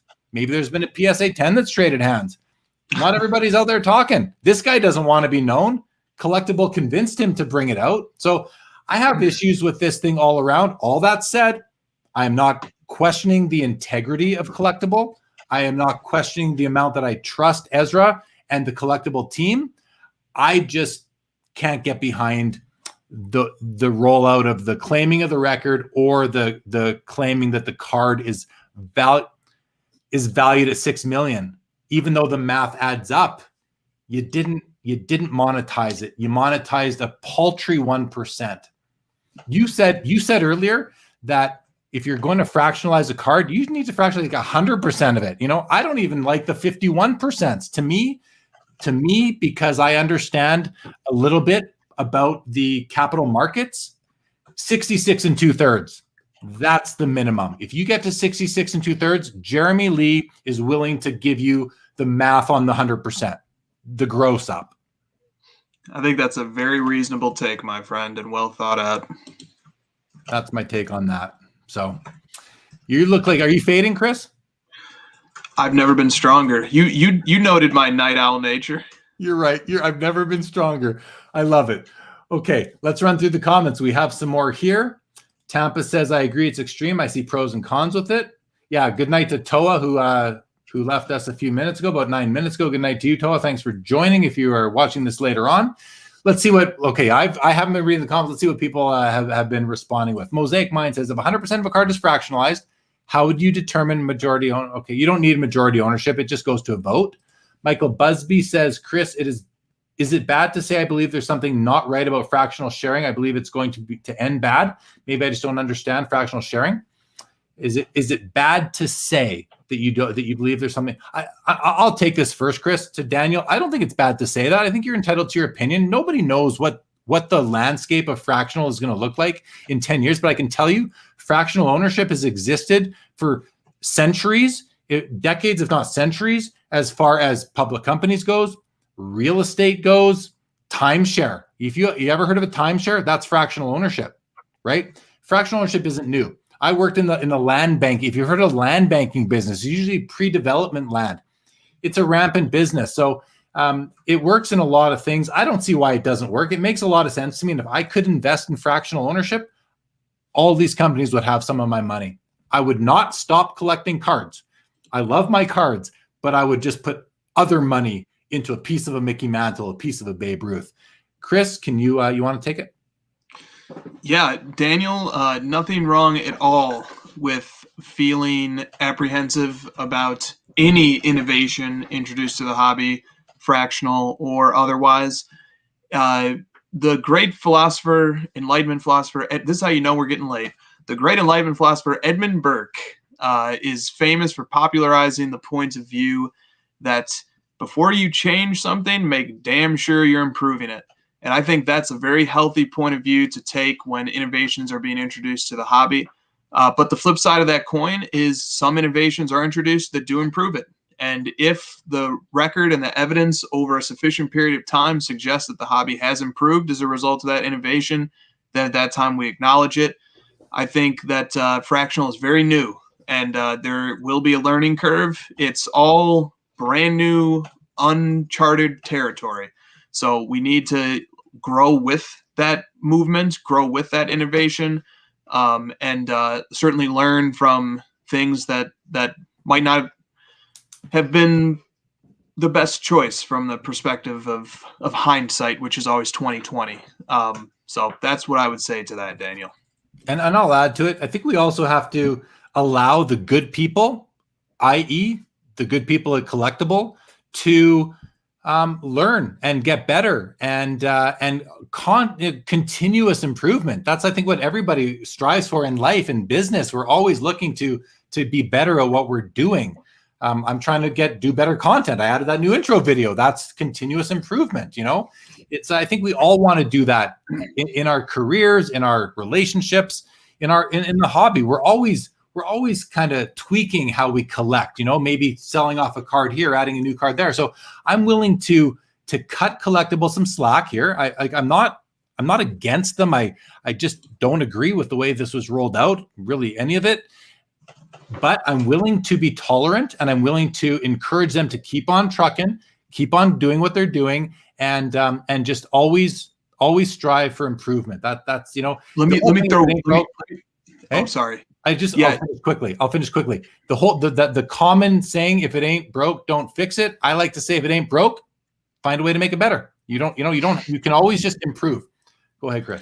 Yes, you can. And it should be noted, financial publications have been documenting collectibles success, especially with their rounds of funding that they've put together recently. And one of those articles made note of the fact publicly that Collectible has 35,000 users, or at that time they had that many, probably have even more now. I raised that point as a bit of to introduce a fact into this equation, suggestive that people like what Collectible is doing, and people like the fractional space, and it's probably here to stay. So yeah. The one thing the one caveat to that is if there are many more offerings of 1% of a card, it's just gonna look like a joke. That's just gonna be a lot. I think this event will provide a great textbook example of a learning experience. Of a one and done, hopefully. Yeah. Yeah. Here's a great comment from Tampa. He says, I think it was the second offer. Yeah, even though it was higher than the first accepted offer, Nat and company got a steal on the PSA acquisition. I think so too. I mean, we don't know all the financial details here, but it sounded cheap to me, even at like, 850 million or whatever it ended up being. Okay, we will wrap this up short. Oh wow, I see the comments were deeper than I thought they were. Daniel says everyone can own a share, but the fractional companies get to enjoy the actual card in their possession. Very true. Very fair. And I think you can probably go see a lot of these things. Mr. Wonderful, serious question. How do you guys feel about the eBay returns if the buyer doesn't feel like the card he purchased, it won't grade a 10? I'm completely against it. I think that's an easy answer. Carvin says, good quote, Chris. As a product developer, it's okay to replicate other people's creations, but make it better. It's the Apple business model. Yeah, totally agree with that as well, Carv. Mosaic, if fractional shares are like stocks, would you end up with the same shady situations with stocks, hostile takeover, shady price manipulations, etc.? I don't know. That's a deep question, Mosaic, but one worthy of discussion, but my brain just isn't there right now, but I do appreciate the question. Okay, Carvin, RC tag. I'm a traditionalist. I'm to give RC logos to a card set that would have a something. Tampa says, unless the seller did a horrendous job shipping the card and it was damaged. Okay, that's on the eBay thing. Overtime banner, big unit wants the overtime banner. Good call. There it is, overtime. Thank you for that. Here we go, Mosaic. 50 plus 1 share gives majority. The price of any card just got cut in half in essence. I don't know if I can dive into that. I don't know if the price gets cut in half in essence. Mr. Wonderful agrees. I'm facing that dilemma right now, even after I stated no returns on my ad. Carbon pop of 1, gold parallels to jersey number 1, but I would tag it as RC. Yeah, I would too. I think a parallel can have the RC designation. That's my thought. Late one for Jeremy. It is a late one, Mickey. It is a late one. Campa likes it. Overtime. Yeah, we were on Sports Cars Live after hours. It's supposed to come on after the 1 hour mark. Overtime. If anyone who's new to the channel, Sports Cards Live used to be Wednesdays and Saturdays. That started from April till about December of last year, and then I just couldn't keep it up twice a week. And then it ended up being twice a week because After Hours started in September because a lot of the viewers were like, hey, keep going, let's go for hour 3. And I thought, well, I can't do another third hour with the same guest. No one's going to watch these videos in syndication later on. It's 3 hours. So we started the new show After Hours. It was meant to be the third hour, which I know on Crossover, you guys have the second hour. After Hours was meant to be the third hour. And after we went past that first hour, it was meant to be into overtime. And I just forgot to put it up there. But there you go. The dream, you check F1 cards yet? I'm taping the F1 this weekend. I can't. That's my Sunday is watching F1. I love it. It's a brand new thing for me. I bought 2 cards. I'm going to enjoy the sport and maybe getting some cards later. Thank you, Cranfy. Nice Timu jerseys. Greeting from Finland. Thank you so much. Yeah. Actually, you'll like this, Cranfy. The Anaheim is a Timu jersey. The Jets, that's a Teppo Numminen game-worn jersey. That's Teppo Numminen, who you will well know about. Good night, Logan. The dream, my first overtime for After Hours. I'm glad you made it this long. Rock Latex, does Card Ladder have difficulties with value of BGS graded cards, i.e. subgrades with true grades? Is that something huge difficulties? for the obvious reasons that there's price fluctuations depending upon subgrades because collectors are incredibly discerning. So yeah, it's a huge problem, and it's probably an intractable problem unless either sellers develop the convention to specify all 4 subgrades in their listings, which they often don't, or we assign somebody to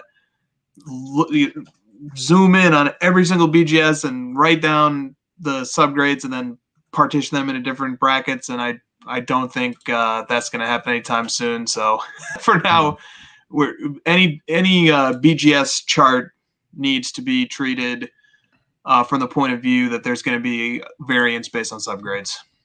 Yeah, I think you just need to go look. You just need to dive in there, right? Just dive in and because you have the historical sales there. So take a look. That's right. I like this. Carlos says 2 hours. Glad to catch the warm up. When does the mainstream start? Well, Carlos, we're into hour 5 for me right now. I did 2 with Nat Turner. We're over 2 now with Chris. So this is actually hour 5. I'm giving you a run for your money, Carlos. All right, we're gonna wind up, Chris. I'm gonna go to the bottom of the comments. There aren't that many, and then we're gonna wind this up. Jeremy Pringle, good evening. Says I go by base rookie card parallels count, but inserts are okay. Just rookie or inserts. I agree with that. Carvin says go to Clubhouse now. I think I just checked. There's no card room. Oh, there's one small card room on Clubhouse right now. It looks like. Dream, I ripped it back. Got the max for stop an orange wave refractor. That's really cool. That's a great card. Does it have damage on the back though, Dream? Does it have damage on the back? Carvin says, based on Apple business model, I'm going to work on Card Scraper. Tampa says, why don't you try to have eBay implement in the listing? I don't know what that's about, but Jahan says, great interview. Thank you very much. Thank you very much. Oh, as a requirement, why don't you have eBay implement it? Oh, you can't, because what he's saying is, why don't you have eBay implement it in the listing as a requirement? You don't have any jurisdiction over eBay, if I'm understanding Tampa's question correctly. Yeah. I like this there, Chris. That's for both of us. Chrome domes. Power to the Chrome domes. Only 2 hours to go, Carlos. Exactly. Okay, what if you have a ton of cards? How do you decide which one to get graded? You got to just you just got to figure it out. Yeah, it's tough to send them in.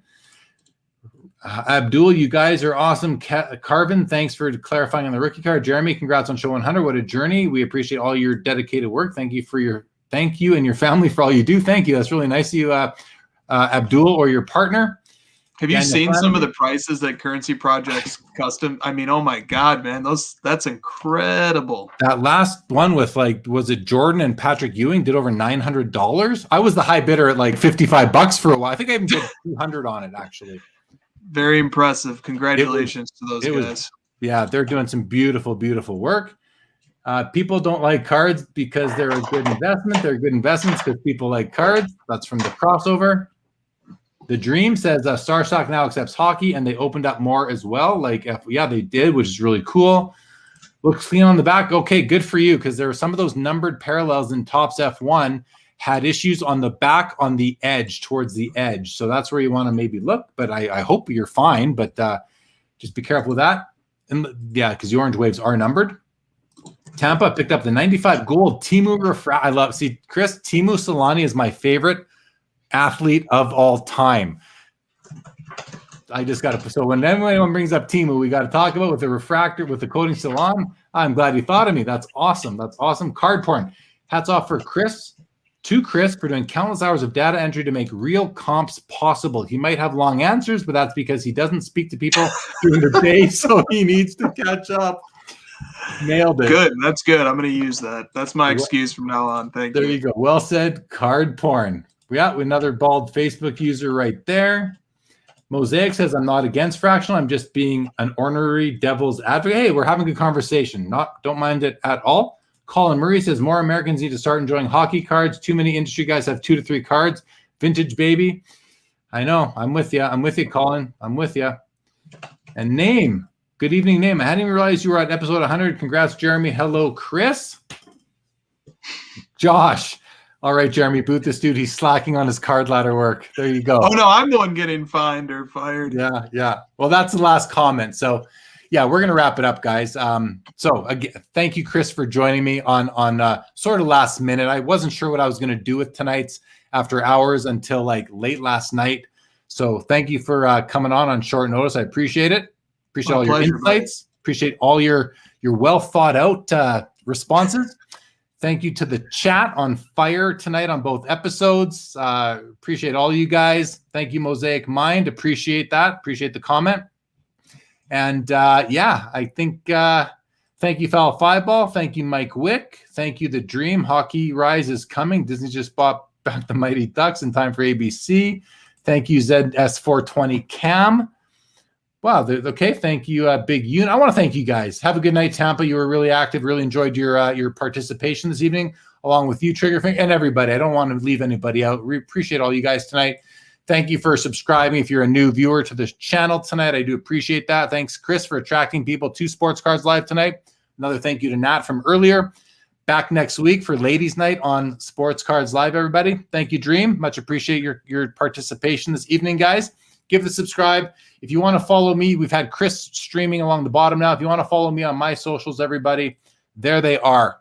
Instagram, Twitter. We got a Facebook group for the show where the post a few things about upcoming stuff. So feel free to join. If it'll ask you for a referral, just say my name. Say my name. Say my name. Just say my name. I've never sang on live streams before, Chris. You should get Victory Investments to do a closing theme song, this Destiny's Child remix right there. Right. There you go. You're right. We'll play that on the exit. We'll play it on the exit one more time. We still have over 100 people in here. Thank you, Rage. Mr. Wow. Wonderful. Luca's going home. He might be right. Guys, we're gonna sign out with one more play of the new Sports Cards Live theme song and intro. And well, no, can't be the outro because it says, and now here's your host. But we'll play it anyway. It's the first night that we're debuting this video. So thanks everybody for joining. Look, have a great week ahead. Enjoy your Sunday, guys. And Chris, hang tight for 2 seconds. Everybody else, hope to see you back here next week. 2 more comments. Ben says, Jeremy, please sing on a few more future live streams.